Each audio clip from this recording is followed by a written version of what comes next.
ಶ್ರೀ ಗುರುಭ್ಯೋ ನಮಃ. ಹರಿ ಓಂ. ಪರಮಗುರುಭ್ಯೋ ನಮಃ. ಹರಿ ಓಂ. ಶ್ರೀಮದಾನಂದತೀರ್ಥ ಭಗವತ್ಪಾದಾಚಾರ್ಯ ಗುರುಭ್ಯೋ ನಮಃ. ಹರಿ ಓಂ. ಶ್ರೀಮದ್ವಾಯು ಹನುಮದ್ಭೀಮ ಮಧ್ವಾಂತರ್ಗತ ರಾಮಕೃಷ್ಣ ವೇದವ್ಯಾಸಾತ್ಮಕ ಶ್ರೀಲಕ್ಷ್ಮೀ ಹಯಗ್ರೀವಾಯ ನಮಃ. ಹರಿ ಓಂ. ಕರೋತು ಮಮ ಕಲ್ಯಾಣಂ ಹರಿಃ ಹಯಮುಖಾಭಿದಃ ಗುರುಶ್ಚ ಮಧ್ವನಾಮಾಮೇ ವರದೋಸ್ತು ನಿರಂತರಂ. ಆಪಾದಮೌಳಿಪರ್ಯಂತಂ ಗುರುಣಾಂ ಆಕೃತಿಂ ಸ್ಮರೇತ್ ತೇನ ವಿಘ್ನಾಃ ಪ್ರಣಶ್ಯಂತಿ ಸಿದ್ಧ್ಯಂತಿ ಚ ಮನೋರಥಾಃ. ಯಸ್ಯ ಪ್ರಚಂಡ ತಪಸಾ ಶ್ರುತಿಗೀತವೃತ್ತಃ ತುಷ್ಟೋ ಹರಿಃ ಕಿಲ ವಶಂ ವದತಾಮವಾಪ. ಶ್ರೀಮದ್ವಸನ್ಮತಪಯೋನಿಧಿ ಪೂರ್ಣಚಂದ್ರಃ ಶ್ರೀ ವಿಷ್ಣುತೀರ್ಥಮುನಿರಾಣ್ಮುದಮಾತನೋತು. ಸ್ವಸ್ತಿ ಶ್ರೀರಸ್ತು ಮೇಷಸ್ತಂ ನಿಸ್ತುಲಾ ನಿಸ್ತುಲಾತ್ ಪುನಃ ವಸ್ತುನೋ ವಸ್ತುನೋ ನಿತ್ಯಂ ಸಮಸ್ತವ್ಯಸ್ತಯೋಗತಃ. ನಮಃ ಪರಸ್ಮೈ ಪುರುಷಾಯ ಭೂಯಸೆ ಸದುದ್ಭವಸ್ಥಾನ ನಿರೋಧಲೀಲಯಾ ಗೃಹೀತ ಶಕ್ತಿ ತ್ರಿತಯಾಯ ದೇಹಿನಾಂ ಅಂತರ್ಧ್ರುವಾಯ ಅನುಪಲಭ್ಯ ವರ್ತಮನೆ. ಹರಿ ಓಂ. ಮಹಾನುಭಾವರಾದ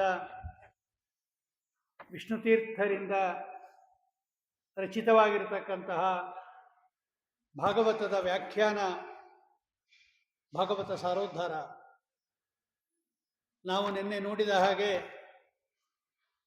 ಭಾಗವತದಲ್ಲಿ ನಮಗೆ ಬೇಕಾಗಿರತಕ್ಕಂಥದ್ದೆಲ್ಲಿದೆ, ಒಬ್ಬ ಸಾಧಕ ಜೀವಿಗೆ ಪ್ರಾರಂಭದಿಂದ ಹಿಡಿದು ಸೋಪಾನ ಆರೋಹಣ ಕ್ರಮದಲ್ಲಿ ಭಗವಂತನ ಪ್ರಾಪ್ತಿಯಾಗೋ ಪರ್ಯಂತ, ಅರ್ಥಾತ್ ಮೋಕ್ಷವಾಗೋ ಪರ್ಯಂತ ಆ ಸಾಧನಗಳ ಸೋಪಾನ ಏನಿದೆ ಅದನ್ನು ಭಾಗವತದಲ್ಲಿ ವೇದವ್ಯಾಸ ದೇವರು ಎಲ್ಲೆಲ್ಲಿ ನಿರೂಪಣೆ ಮಾಡಿದ್ದಾರೆ ಅನ್ನೋ ಅಂಶವನ್ನು ಇಟ್ಕೊಂಡು ವಿಷ್ಣುತೀರ್ಥರು ಶ್ರೀಮದ್ ಭಾಗವತ ಸಾರೋದ್ಧಾರ ಅನ್ನತಕ್ಕಂತಹ ಒಂದು ಸುಂದರ ವ್ಯಾಖ್ಯಾನವನ್ನು ಭಾಗವತಕ್ಕೆ ರಚನೆ ಮಾಡಿಕೊಟ್ಟಿದ್ದಾರೆ.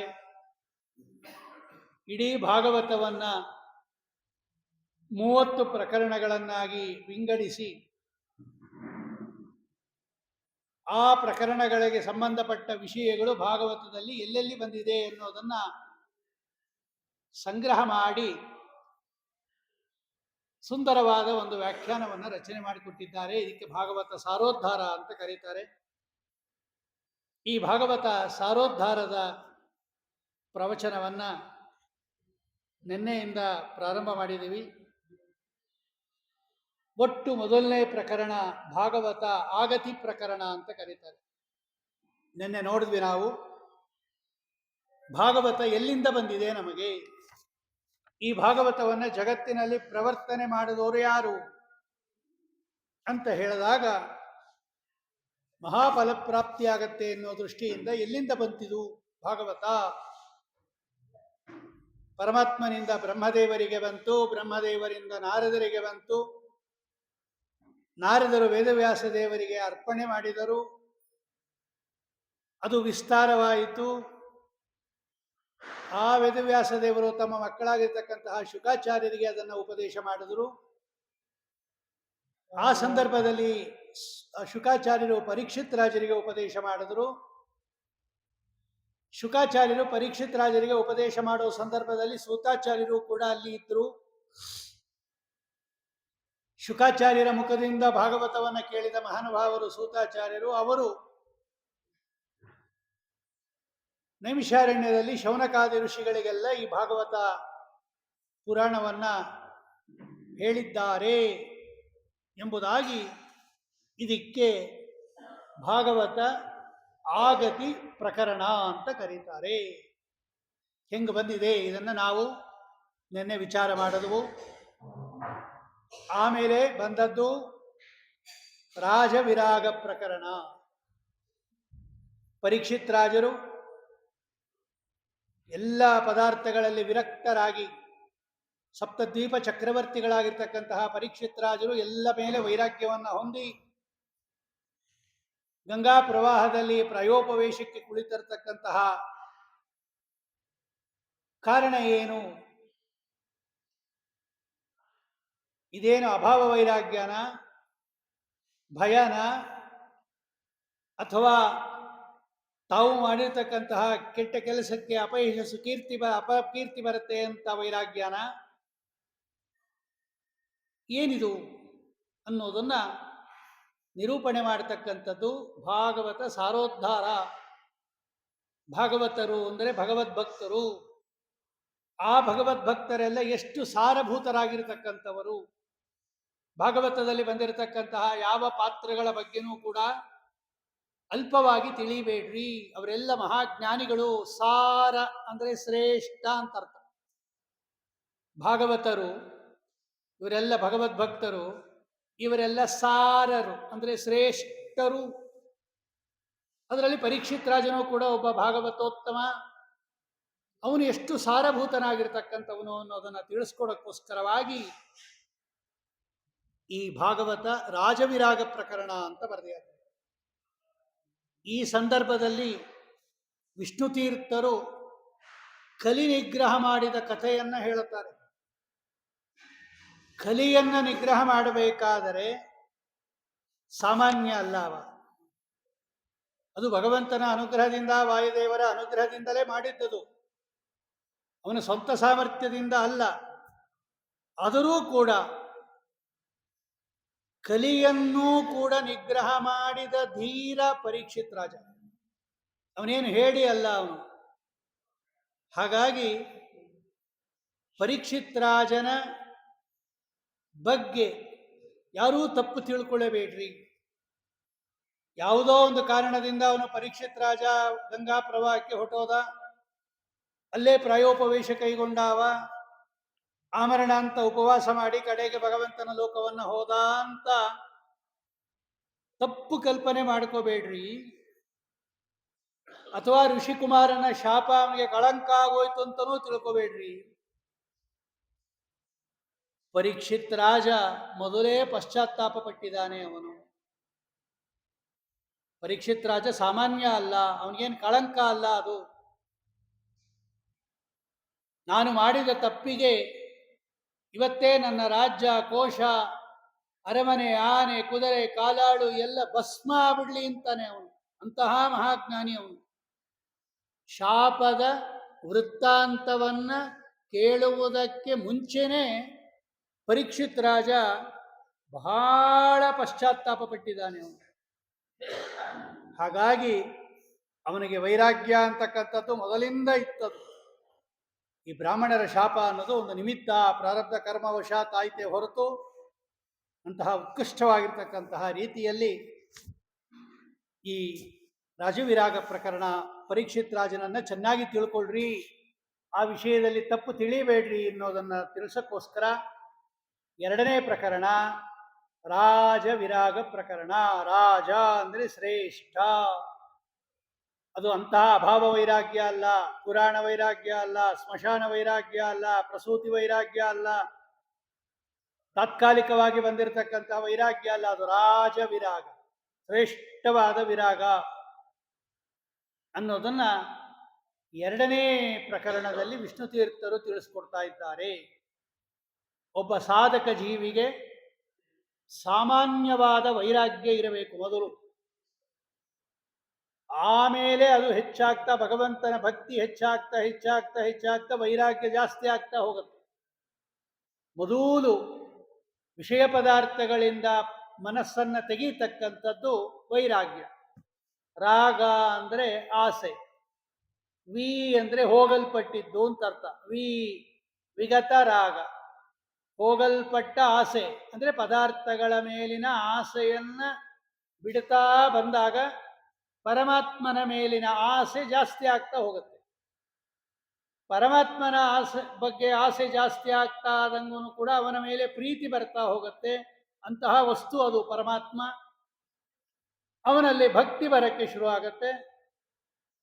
ಹೆಚ್ಚೆಚ್ಚು ಭಕ್ತಿ ಬಂದಂಗೂ ಈ ಪದಾರ್ಥದ ಅಸಾರತೆ ಗೊತ್ತಾಗ್ತಾ ಹೋಗುತ್ತೆ ನಮಗೆ. ಒಂದು ಒಳ್ಳೆ ಪದಾರ್ಥ ನೋಡಿದ ಮೇಲೆ ಇದುವರ ತನಕ ಉಪಯೋಗಿಸ್ತಾ ಇರ್ತಕ್ಕಂತಹ ಪದಾರ್ಥದ ಮೇಲೆ ಹೇಯತಾ ಭಾವ ಬರುತ್ತೆ ನಮಗೆ. ಇದು ಲೋಕದಲ್ಲಿ ಎಲ್ಲರಿಗೂ ಕಂಡಿದೆ. ಈಗ ಒಳ್ಳೆಯ ಒಂದು ವೆಹಿಕಲ್ ಇಟ್ಕೊಂಡಿರ್ತಾರೆ, ಅದಕ್ಕಿಂತ ಚೆನ್ನಾಗಿರೋ ವೆಹಿಕಲ್ ಬಂದಾಗ ಈ ನನ್ನ ಹತ್ರ ಇರ್ತಕ್ಕಂಥದ್ದು ಕಡಿಮೆ ದರ್ಜೆ, ಇದು ಬೇಡ ಅಂತ ಹೇಳಿ ಅದನ್ನು ಕೊಟ್ಟುಬಿಟ್ಟು ಹೊಸದು ತಗೋತಾನೆ.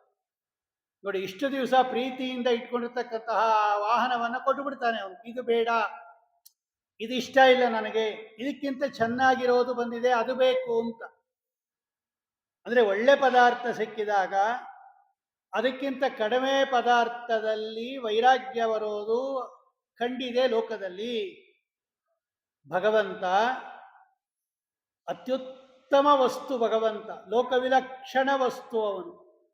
ಅವನ ಜ್ಞಾನ ಇಲ್ಲದೆ ಇರೋದ್ರಿಂದಲೇ ಈ ಪದಾರ್ಥಗಳ ಮೇಲೆಲ್ಲ ನಾವು ಆಸೆ ಇಟ್ಕೊಂಡಿರೋದು. ಯಾವಾಗ ಭಗವಂತನ ಜ್ಞಾನ ಆಗತ್ತೆ, ಭಗವಂತನ ದರ್ಶನ ಆಗತ್ತೆ, ಆಮೇಲೆ ಇನ್ನೊಂದು ಪದಾರ್ಥದ ಅಪೇಕ್ಷೆನೇ ಇರೋದಿಲ್ಲ. ಪ್ರಹ್ಲಾದರಾಜರು ಹೇಳ್ತಾರೆ, ನನಗೇನು ಬೇಡ ಸ್ವಾಮಿ, ಏನೇನೇನೇನೂ ಬೇಡ.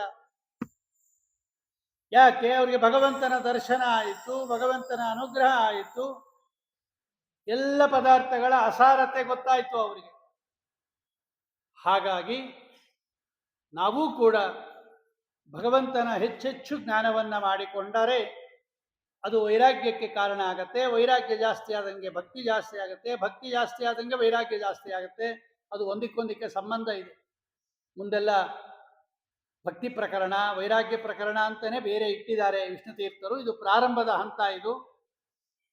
ಇದನ್ನು ನಾವು ನೋಡಿದ್ವಿ. ಮೂರನೇ ಪ್ರಕರಣ ಶುಕಾಗಮನ ಪ್ರಕರಣ ಅಂತ ಕರೀತಾರೆ. ಶುಕಾಗಮನ ಪ್ರಕರಣ ಅಂದರೆ ಶುಕಾಚಾರ್ಯರು ಬಂದಿರತಕ್ಕಂತಹ ಕಥೆಯನ್ನ ಒಂದು ಪ್ರಕರಣದಲ್ಲಿ ಸಂಗ್ರಹ ಮಾಡ್ತಾರೆ ವಿಷ್ಣು ತೀರ್ಥರು. ಇದರ ಒಂದು ಐತಿಹ್ಯ ಏನು ಅಂತ ಕೇಳಿದ್ರೆ, ಈ ಶುಕಾಚಾರ್ಯರು ಎಂಥವರು? ಮೊದಲು ಇವರು ಸಾಕ್ಷಾತ್ ರುದ್ರದೇವರು. ಭಾಗವತದಲ್ಲಿ ಎರಡೆರಡು ಶ್ಲೋಕಗಳಲ್ಲಿ ಶುಕಾಚಾರ್ಯರನ್ನ ವರ್ಣನೆ ಮಾಡಿದ್ದಾರೆ. ಇವರಿಗೆ 2 ಸಲ 2 ಶ್ಲೋಕ ಇದೆ. ಯಾಕೆ ಅಂತ ಪ್ರಶ್ನೆ ಬಂದಾಗ, ಮೂಲ ರೂಪದಿಂದ ಒಂದು, ಅವತಾರ ರೂಪದಿಂದ ಒಂದು, ಹೀಗೆ ಎರಡೆರಡು ಗುರುತ್ವ ಅವರಿಗೆ. ಮನೋಭಿಮಾನಿಗಳಾಗಿ ರುದ್ರದೇವರಾಗಿ ನಮ್ಮ ಮನಸ್ಸನ್ನ ಪರಮಾತ್ಮನ ಕಡೆ ತಿರುಗಿಸುವ ಆಂತರಿಕ ಗುರುತ್ವ, ಒಳಗಡೆಯಿಂದ ಮಾಡುವ ಕೆಲಸ ಅದು. ಈಚೆ ಕಡೆಯಿಂದ ಅವರೇ ಶುಕಾಚಾರ್ಯರಾಗಿ ಭಾಗವತವನ್ನ ಉಪದೇಶ ಮಾಡ್ತಾ ಇದ್ದಾರೆ.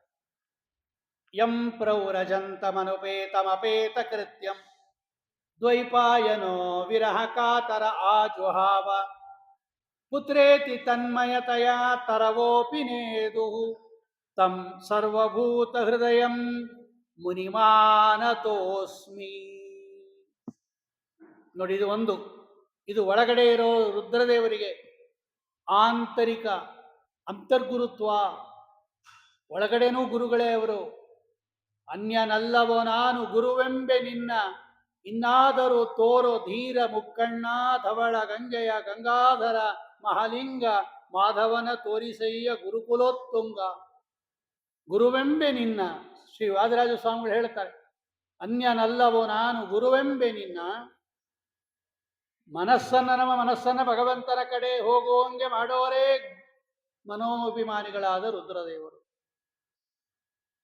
ಪರಮಾತ್ಮನ ಕಡೆ ಮನಸ್ಸು ಹೋಗ್ಬೇಕಾದ್ರೆ ಪದಾರ್ಥಗಳ ಕಡೆ ಮನಸ್ಸು ಹೋಗಬಾರದು, ಅದು ಅವರೇ ಮಾಡ್ತಾರೆ. ಮನಸ್ಸಿನ ಚಾಪಲ್ಯ ಬಿಡಿಸೋ ಅಂತಾರೆ ದಾಸರಾಯರು. ರುದ್ರದೇವರನ್ನ ಕೇಳ್ಕೋತಾರೆ ದಾಸರಾಯರು.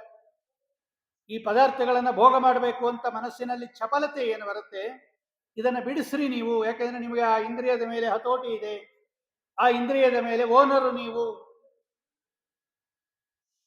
ಅಂತ ಪ್ರಾರ್ಥನೆ ಮಾಡುತ್ತಾರೆ ದಾಸರಾಯರು. ಹಾಗಾಗಿ ಎರಡೆರಡು ಶ್ಲೋಕದಿಂದ ಈ ಸೂತಾಚಾರ್ಯರು ಶುಕಾಚಾರ್ಯರನ್ನ ವರ್ಣನೆ ಮಾಡಿದ್ದಾರೆ. ಆಮೇಲೆ ಹೊರಗಡೆಯಿಂದ ಒಳ್ಳೆ ಕಥೆಯನ್ನ ಹೇಳಿದ್ದಾರೆ ಅವರು, ಭಾಗವತದ ಕಥೆಯನ್ನ. ಎಂತಹ ಕಥಾ ಅದು! ಯಸ್ವಾನುಭಾವಮಖಿಲ ಶ್ರುತಿ ಸಾರಮೇಕಂ ಅಧ್ಯಾತ್ಮದೀಪಂ ಅತಿಥಿತೀರ್ಷತಾಂ ತಮೋಂಧಂ ಸಂಸಾರಿಣಾಂ ಕರುಣಯಾ ಪುರಾಣ ಗುಹ್ಯಂ ತಂ ವ್ಯಾಸಸೋನುಂ ಉಪಯಾಮಿ ಗುರುಂ ಮುನೀನಾಂ. ಅವರು ಮುನಿಗಳು, ನಮಗೆ ಗುರುಗಳು.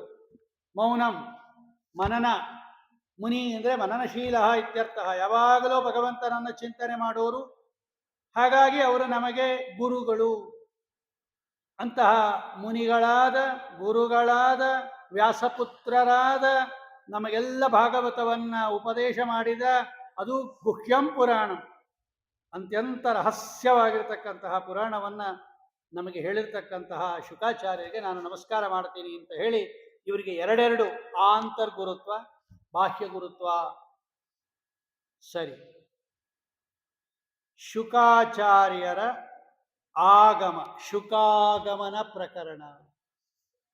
ಶುಕ ಆಗಮ ಅಲ್ಲಿ ಎರಡು ಅರ್ಥ ನಾವೆಲ್ಲ ನೋಡ್ಕೊಂಡು ಬಂದಿದ್ದೀವಿ. ಈಗ ಭಾಗವತ ಆಗತಿ ಪ್ರಕರಣ.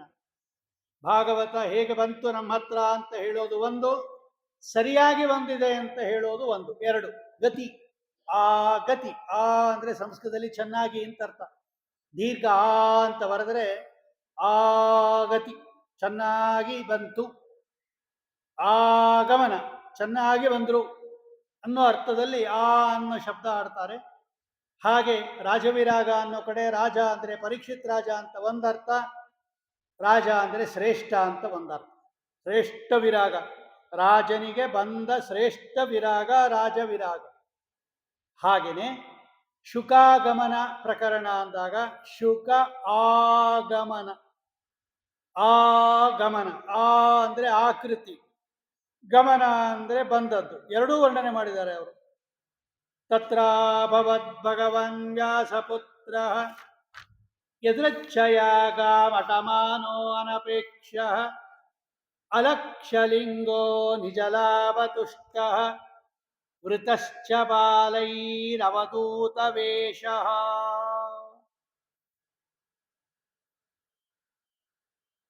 ಈ ವ್ಯಾಖ್ಯಾನಕ್ಕೆ ಬರೀತಾರೆ ಈ ಶ್ಲೋಕ, ಭಾಗವತ ಶ್ಲೋಕ ಇದು. ಇದಕ್ಕೆ ಎಷ್ಟು ಸುಂದರವಾಗಿ ವ್ಯಾಖ್ಯಾನ ಬರೆದಿದ್ದಾರೆ ಅಂತ ಕೇಳಿದ್ರೆ, ಅವ್ರು ಬರೀತಾರೆ, ಯದೃಚ್ಛಯಾಗಾಂ ಅಟಮಾನಾಯಸ್ಯ. ಈ ರಾಜ ಎಲ್ಲಿ ಪ್ರಾಯೋಪವೇಶ ಕೈಗೊಂಡಿದ್ದ ಗಂಗಾ ಪ್ರವಾಹದಲ್ಲಿ, ಅಲ್ಲಿಗೆ ತತ್ರ, ಅಲ್ಲಿಗೆ ಬಂದ್ರವರು. ತತ್ರಾಭವತ್, ಎಲ್ಲಿ ರಾಜ ಪರೀಕ್ಷಿತ್ ರಾಜ ಪ್ರಾಯೋಪವೇಶ ಕೈಗೊಂಡಿದ್ದ ಅಲ್ಲಿಗೆ ಶುಕಾಚಾರ್ಯರು ಬಂದ್ರು. ಯಾಕೆ ಬಂದ್ರು ಅಂತ ಪ್ರಶ್ನೆ. ಈಗ ಭಾಗವತ ಎಷ್ಟೆಷ್ಟು ಆಳವಾಗಿ ಚಿಂತನೆ ಮಾಡ್ತೀವಿ ಅಷ್ಟೆಷ್ಟು ಚೆನ್ನಾಗಿ ನಮಗೆ ಅದು ಅರ್ಥ ಆಗತ್ತೆ. ವಿಷ್ಣುತೀರ್ಥರು ಅದನ್ನೆಲ್ಲ ತಮ್ಮ ಸಾರೋದ್ಧಾರದಲ್ಲಿ ಬರೆದು ತೋರಿಸ್ತಾರೋ, ಒಂದೊಂದು ಶ್ಲೋಕವನ್ನು ಹೆಂಗೆ ಅರ್ಥ ಮಾಡ್ಕೋಬೇಕು ಭಾಗವತದಲ್ಲಿ. ಪ್ರಾಯೋಪವೇಶ ಕೈಗೊಂಡಿರ್ತಕ್ಕಂತಹ ಪರೀಕ್ಷಿತ್ ರಾಜರ ಬಳಿಗೆ ಶುಕಾಚಾರ್ಯರು ಬಂದರು. ಯಾಕೆ ಬಂದರು ಅಂತ ಪ್ರಶ್ನೆ ಹಾಕ್ಕೊಂಡು ಅವರೇನೆ ಸಾಮಾನ್ಯವಾಗಿ ಯಾರು ಮರಣ ಹೊಂದುತ್ತಾರೆ, ತುಂಬಾ ಕ್ರಿಟಿಕಲ್ ಸ್ಟೇಜ್ ಅಲ್ಲಿದ್ದಾರೆ, ಅವರನ್ನ ನೋಡಕ್ ಬರ್ತಾರೆ ಎಷ್ಟೋ ಜನ, ಬಂಧು ಬಾಂಧವರೆಲ್ಲ ಬರ್ತಾರೆ. ಇಲ್ಲ ಸೀರಿಯಸ್ಸು ಬಂದು ನೋಡ್ಕೊಂಡು ಹೋಗ್ಬಿಡಿ ಅಂತ ಹೇಳ್ತಾರೆ. ಎಲ್ಲರೂ ಅವರನ್ನು ನೋಡಕ್ಕೆ ಬರ್ತಾರೆ. ಹಂಗೆ ಪರೀಕ್ಷಿತ್ ರಾಜ ಮರಣ ಹೊಂದುತ್ತಾ ಇದ್ದಾನೆ, ರಾಜನ್ ಒಂದ್ಸಲ ನೋಡ್ಕೊಂಬನ್ಬೋಣ ಅಂತೇನಾದ್ರೂ ಬಂದ್ರ ಅಂತ ಮೊದಲು. ಅಥವಾ ಅಂತ್ಯಕಾಲದಲ್ಲಿ ದಾನಗಳನ್ನ ಕೊಡಬೇಕು ಅಂತ ಗರುಡ ಪುರಾಣದಲ್ಲಿದೆ. ಮೊನ್ನೆ ಎಲ್ಲ ಕೇಳಿದಿರ ನೀವು. ಗರುಡ ಪುರಾಣದಲ್ಲಿ ಆತುರ ದಾನ ಅಂತ ಕರೀತಾರೆ. ಪ್ರಾಣ ಹೋಗೋ ಸಂದರ್ಭದಲ್ಲಿ ಮಾಡುವ ದಾನ ಇದೆಯಲ್ಲ, ಇದು ಅತ್ಯಂತ ಫಲವನ್ನ ಕೊಡ್ತಕ್ಕಂತಹ ದಾನ. ಅದು ಮರಣೋನ್ಮುಖನಾದ ವ್ಯಕ್ತಿ ನನಗೆ ಮರಣ ಬರುತ್ತೆ ಅಂತ ಗೊತ್ತಾದಾಗ ತನ್ನ ಲೋಭತನವನ್ನ ಬಿಟ್ಟು ತಾನೇ ಮೊದಲು ಸಂಪಾದನೆ ಮಾಡಿಕೊಂಡಿದ್ದ ಹಣದಲ್ಲಿ ಸ್ವಲ್ಪ ಭಾಗ ತಾನೇ ಎತ್ತಿಟ್ಟುಕೊಂಡು ಅದನ್ನ ಅಂತ್ಯಕಾಲದಲ್ಲಿ ದಾನ ಮಾಡಬೇಕು. ಅಥವಾ ಆ ವ್ಯಕ್ತಿಗೇನಾದರೂ ಜ್ಞಾನ ಇಲ್ಲ, ಕೋಮಾ ಸ್ಟೇಜ್ ಹೊಟ್ಟೋಗ್ಬಿಟ್ಟಿದ್ರು ಅಂದ್ರೆ ಅವರ ಮಕ್ಕಳು ಮಾಡಬೇಕು, ಅವರ ಕೈಗೆ ತಾಕಿಸಿ ಅವರು ಮಾಡಬೇಕು. ಒಟ್ಟಿನಲ್ಲಿ ಆ ಕಾಲದಲ್ಲಿ ಮಾಡುವ ದಾನಕ್ಕೆ ಆತುರ ದಾನ ಅಂತ ಕರೀತಾರೆ. ಮಹಾಫಲವನ್ನು ತಂದುಕೊಡುತ್ತೆ ಅದು. ಹಾಗೆ ಇನ್ನೇನು ಅಂತ್ಯಕಾಲ ಬಂದ್ಬಿಟ್ಟಿದೆ ಪರೀಕ್ಷಿತ್ ರಾಜರಿಗೆ. ಅವನು ದಾನ ಕೊಡ್ತಾನೆ, ದೊಡ್ಡ ರಾಜ ಅವನೇನು ಸಾಮಾನ್ಯ ಅಲ್ಲ. ಕೋಟಿ ಕೋಟಿ ಹಸುಗಳನ್ನ, ಕುದುರೆಗಳನ್ನ, ಬಂಗಾರಗಳನ್ನ, ಆನೆಗಳನ್ನ, ಏನು ಬೇಕಾದರೂ ಕೊಡೋ ಸಾಮರ್ಥ್ಯ ಇರ್ತಕ್ಕಂಥವನು. ಶುಕಾಚಾರ್ಯರು ಕೂಡ ದೊಡ್ಡ ಜ್ಞಾನಿಗಳು. ನನಗೂ ಒಳ್ಳೆ ದಾನ ಕೊಡ್ತಾನೆ ಅಂತೇನಾದರೂ ಅಪೇಕ್ಷೆ ಇಟ್ಕೊಂಡು ಬಂದ್ರ ಪರೀಕ್ಷಿತ್ ರಾಜನ ಹತ್ರ, ಅಥವಾ ನೋಡ್ಕೊಂಡು ಹೋಗೋಣ ಸಾಯ್ತಾ ಇದ್ದಾನೆ ಅಂತೇನಾದರೂ ಬಂದ್ರ ಅಂತ ಯಾರಿಗಾದರೂ ಪ್ರಶ್ನೆ ಬಂದರೆ ಆ ಶ್ಲೋಕ ಹೇಳ್ತಾ ಇದೆ, ಯದೃಚ್ಛಯ ಗಾಮಟಮಾನೋ ಅನಪೇಕ್ಷ. ಯದೃಚ್ಛಯ, ಭಗವಂತನ ಇಚ್ಛೆಯಿಂದ ಬಂದರು, ಸ್ವಾಮಿಯ ಆಜ್ಞೆಯಿಂದ ಬಂದರು ಅವರು. ಭಗವಂತ ಈ ಜ್ಞಾನಿಗಳಿಗೆಲ್ಲ ಆಜ್ಞೆ ಮಾಡ್ತಾನಂತೆ, ಇಂಥವ್ರ ಹತ್ರ ಹೋಗಿ ಉಪದೇಶ ಮಾಡ್ರಿ ಅಂತ.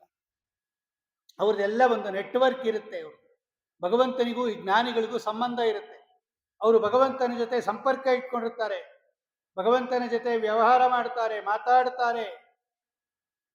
ಭಗವಂತ ಹೇಳುತ್ತಾನೆ ಅವನಿಗೆ, ಹೇ ಶುಕ, ಈ ಪರೀಕ್ಷಿತ್ ರಾಜ ಪ್ರಾಯೋಪವೇಶ ಕೈಗೊಂಡಿದ್ದಾನೆ, ಒಳ್ಳೆ ವೈರಾಗ್ಯ ಬಂದಿದೆ ಅವನಿಗೆ, ರಾಜ ವೈರಾಗ್ಯ ಬಂದಿದೆ. ಅವನಿಗೆ ಹೋಗಿ ನನ್ನ ತತ್ವವನ್ನ, ನನ್ನ ಕಥೆಯನ್ನ ಉಪದೇಶ ಮಾಡು ಅಂತ ಭಗವಂತ ಬೋಧನೆ ಮಾಡುತ್ತಾನೆ. ಅದಕ್ಕೆ ಯದೃಚ್ಛಾ ಅಂತ ಕರೀತಾರೆ. ಯದೃಚ್ಛಾ ಲಾಭ ತುಷ್ಟತ್ವಂ ಅಂತ ಅದನ್ನೇ ಕರೆಯೋದು. ಅಂದ್ರೆ ಭಗವಂತ ಇಂಥವರಿಗೆ ಇಂಥವರಿಂದ ಇಂಥದನ್ನ ಇಂಥ ಕಾಲದಲ್ಲಿ ಕೊಡಿಸ್ಬೇಕು ಅಂತ ಭಗವಂತನ ಸಂಕಲ್ಪ ಇರುತ್ತೆ. ಅದು ನಮಗೆ ಗೊತ್ತೇ ಇರೋದಿಲ್ಲ, ನಾವು ಪ್ರಯತ್ನನೂ ಪಡೋದಿಲ್ಲ. ಅದು ಯಾರೋ ಅವ್ರು ನಮಗೆ ಗೊತ್ತೂ ಇರೋದಿಲ್ಲ. ಯಾರೋ ನಮಗೆ ಗೊತ್ತಿಲ್ಲದಂಗೆ ಭಗವಂತ ಉತ್ಕೃಷ್ಟವಾಗಿರ್ತಕ್ಕಂತಹ ನಮಗೆ ನಿಜವಾಗಲೂ ಬರಬೇಕು ಅಂತ ಇದ್ರೆ ಅದನ್ನ ತಂದೇ ಕೊಡ್ತಾರೆ. ಅದು ಅವನ ಚಿತ್ತ. ಅದು ಅದರಲ್ಲಿ ಯಾರು ಬದುಕುತ್ತಾರಲ್ಲ, ಭಗವಂತ ಯಾವಾಗ ಕೊಡಿಸ್ತಾನೋ ಆವಾಗಲೇ ಕೊಡಿಸ್ಲಿ, ಯಾರಿಂದ ಕೊಡಿಸ್ತಾನೋ ಆವಿಂದನೇ ಕೊಡಿಸ್ಲಿ, ಎಷ್ಟು ಕೊಡಿಸ್ತಾನೋ ಅಷ್ಟೇ ಕೊಡಿಸ್ಲಿ ಅಂತ ಯಾರು ಅದರಿಂದ ಬದುಕಿರ್ತಾರಲ್ಲ, ಇವರಿಗೆ ಯದೃಚ್ಛಾ ಲಾಭ ತುಷ್ಟರು ಅಂತ ಕರೀತಾರೆ. ಇದೊಂದು ದೊಡ್ಡ ವ್ರತ ಇದು. ಯದೃಚ್ಛಾ ಲಾಭ ತುಷ್ಟತ್ವಂ ತೇಜೋ ವಿಪ್ರಸ್ಯ ವರ್ಧತೆ. ಅದರಲ್ಲೂ ಬ್ರಾಹ್ಮಣರಿಗೆ ಇರಬೇಕು ಅಂತ ವಾಮನಮೂರ್ತಿ ಪರಮಾತ್ಮ ಹೇಳ್ತಾನೆ, ವಾಮನ ದೇವರು ಹೇಳ್ತಾರೆ ಅಷ್ಟಮ ಸ್ಕಂದದಲ್ಲಿ.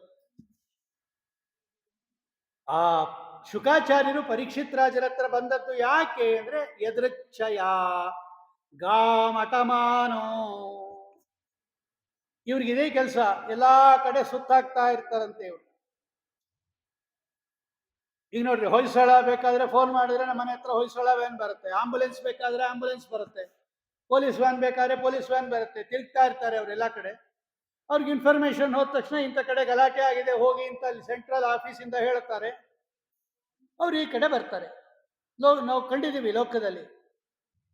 ಹಾಗೆ ಜ್ಞಾನಿಗಳು ಸಂಚಾರ ಮಾಡ್ತಾ ಇರ್ತಾರಂತೆ. ಅವರು ಭಗವಂತ ಅವ್ರಿಗೆ ಆದೇಶ ಕೊಡ್ತಾನೆ, ಇಂಥವ್ರ ಹತ್ರ ಹೋಗಿ ಉಪದೇಶ ಮಾಡು. ನೋಡು ಅವ್ರು ಬರ್ತಾರೆ ಅಲ್ಲಿಗೆ.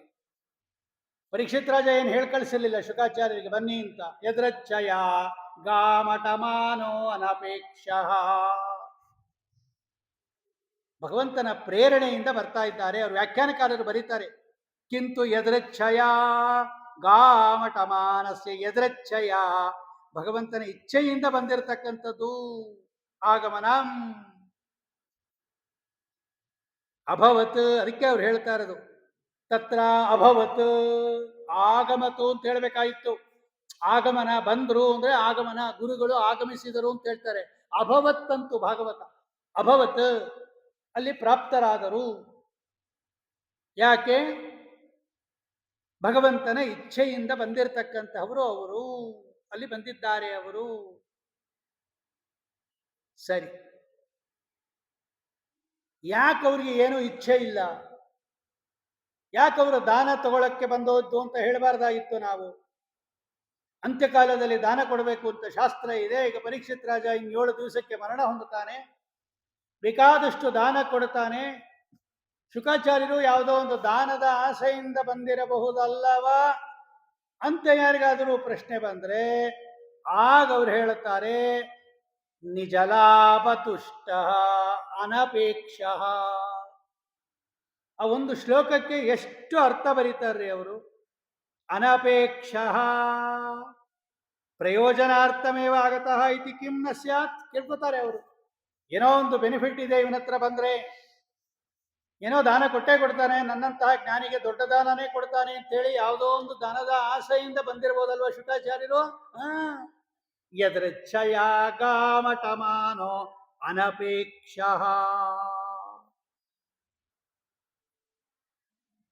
ಏನೂ ಅಪೇಕ್ಷೆ ಇಲ್ಲ ಅವರಿಗೆ, ಏನೇನೇನೇನೇನೇನೂ ಅಪೇಕ್ಷೆ ಇಲ್ಲ. ಯಾಕೆ? ಅಪೇಕ್ಷೆ ಇದ್ರೆ ತಾನೇ ಒಂದು ಕಡೆ ಹೋಗೋದು, ಇಂಥ ಕಡೆ ದಾನ ಕೊಡ್ತಾರೆ ನಾವು ಹೋಗೋಣ ಅಂತ ಹೋಗೋದು. ಯಾವಾಗ? ಆ ಪದಾರ್ಥದ ಮೇಲೆ ನಮಗೆ ಅಪೇಕ್ಷೆ ಇದ್ದಾಗ. ಅವ್ರಿಗೇನು ಪದಾರ್ಥದ ಮೇಲೆ ಅಪೇಕ್ಷೆನೇ ಇಲ್ಲ ಶುಕಾಚಾರ್ಯರಿಗೆ, ಅಂತಹ ವೈರಾಗ್ಯ ಶಿಖಾಮಣಿಗಳವರು. ಆದ್ದರಿಂದ ಅವರು ದಾನ ಕೊಡ್ತಾರೆ ಅಂತಲ್ಲ ಬಂದದ್ದು ಪರೀಕ್ಷಿತ್ ರಾಜರ ಹತ್ರ. ಮತ್ತೆ ಯಾಕೆ ಬಂದರು ಅವರು? ಯದೃಚ್ಛಯ, ಭಗವಂತನ ಆಜ್ಞೆ ಅದು. ಸ್ವಾಮಿ ಇಂಥವರ ಹತ್ರ ಹೋಗಿ ಉಪದೇಶ ಮಾಡುವಂತ ಆಜ್ಞೆ ಮಾಡಿದ್ದಾನೆ, ಅದಕ್ಕೆ ಬಂದ್ರೆ ಹೊರತು ದಾನಕ್ಕೆ ಬಂದದ್ದಲ್ಲ ಅಂತಾರೆ ವಿಷ್ಣು ತೀರ್ಥರು. ಶುಕಾಚಾರ್ಯರು ಸಾರಭೂತವಾದ ವ್ಯಕ್ತಿಗಳು, ಅದಕ್ಕೆ ಭಾಗವತ ಸಾರೋದ್ಧಾರ ಅಂತ ಕರೆಯೋದದು. ಶುಕಾಚಾರ್ಯರನ್ನ ನಮ್ಮ ಆರ್ಡಿನರಿ ಯಾವುದೋ ಆಚಾರ್ಯರಂತೆ ತಿಳ್ಕೊಂಡ್ಬಿಡಬೇಡಿ. ಸಾಮಾನ್ಯ ಆಚಾರ್ಯರೇ, ನಮ್ಮಂಥವ್ರಲ್ಲ ಅವರು.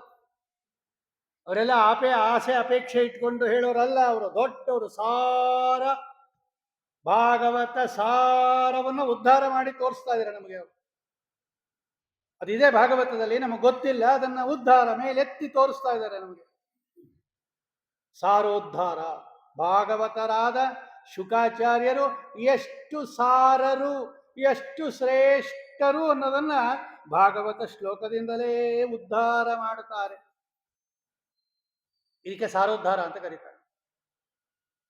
ಅನಪೇಕ್ಷ, ಅಪೇಕ್ಷ ಅಂದ್ರೆ ಆಸೆ, ಅನಪೇಕ್ಷ ಅಂದ್ರೆ ಇದಕ್ಕೆ ಆಪೋಸಿಟ್, ವ್ರತ ಅನವ್ರತ ಇದ್ದಂಗೆ. ಅದಕ್ಕೇನೂ ಅಪೇಕ್ಷೆ ಇಲ್ಲ ಶುಕಾಚಾರ್ಯರಿಗೆ. ಯಾಕೆ? ನಮಗೆಲ್ಲ ಅಪೇಕ್ಷೆ ಇರುತ್ತೆ ಪದಾರ್ಥದ ಮೇಲೆ, ಅವ್ರಿಗೆ ಏನೂ ಅಪೇಕ್ಷೆ ಇಲ್ಲ. ಯಾಕೆ ಅಂದ್ರೆ ವಿಷ್ಣು ತೀರ್ಥರು ಹೇಳುತ್ತಾರೆ ಅನಪೇಕ್ಷ. ಅದೇ ಪ್ರಶ್ನೆ, ಅದೇ ಉತ್ತರ. ಅನಪೇಕ್ಷ ಕುತಃ ಸಹ ಅನಪೇಕ್ಷ. ಏನ್ ಹಂಗಂದ್ರೆ ಏನು ಅಪೇಕ್ಷೆ ಇರಲಿಲ್ಲ ಅವರಿಗೆ. ಯಾಕೆ? ಅವರು ಅನಪೇಕ್ಷರಾದ್ದರಿಂದ ಅನಪೇಕ್ಷರು. ಅನಪೇಕ್ಷ ಅಂದ್ರೆ ಏನು ಅಂದ್ರೆ, ಅನ ಅಂದ್ರೆ ಮುಖ್ಯ ಪ್ರಾಣದೇವರು. ಸಂಸ್ಕೃತದಲ್ಲಿ ಅನ ಅಂತ ಕರೀತಾರೆ. ಅನ ಅಂದ್ರೆ ಮುಖ್ಯ ಪ್ರಾಣದೇವರು. ಅನಚೇಷ್ಟಾಯಾಮ್, ನಮ್ಮ ಒಳಗಡೆ ನಿಂತು ವ್ಯಾಪಾರ ಮಾಡಿಸ್ತಾ ಇದ್ದಾರೆ ಅವರು. ಆದ್ದರಿಂದ ಅವರಿಗೆ ಅನ ಅಂತ ಕರೀತಾರೆ. ಅನ ಅಂದ್ರೆ ವ್ಯಾಪಾರ, ಅನಚೇಷ್ಟಾಯಾಮ್ ಧಾತು ಅದು. ಪ್ರಾಣಾಪಾನ ವ್ಯಾನೋದಾನ ಸಮಾನ ಅನ್ನತಕ್ಕಂತಹ 5 ರೂಪಗಳಿಂದ ನಮ್ಮ ದೇಹದ ಒಳಗಡೆ ಇದ್ದು,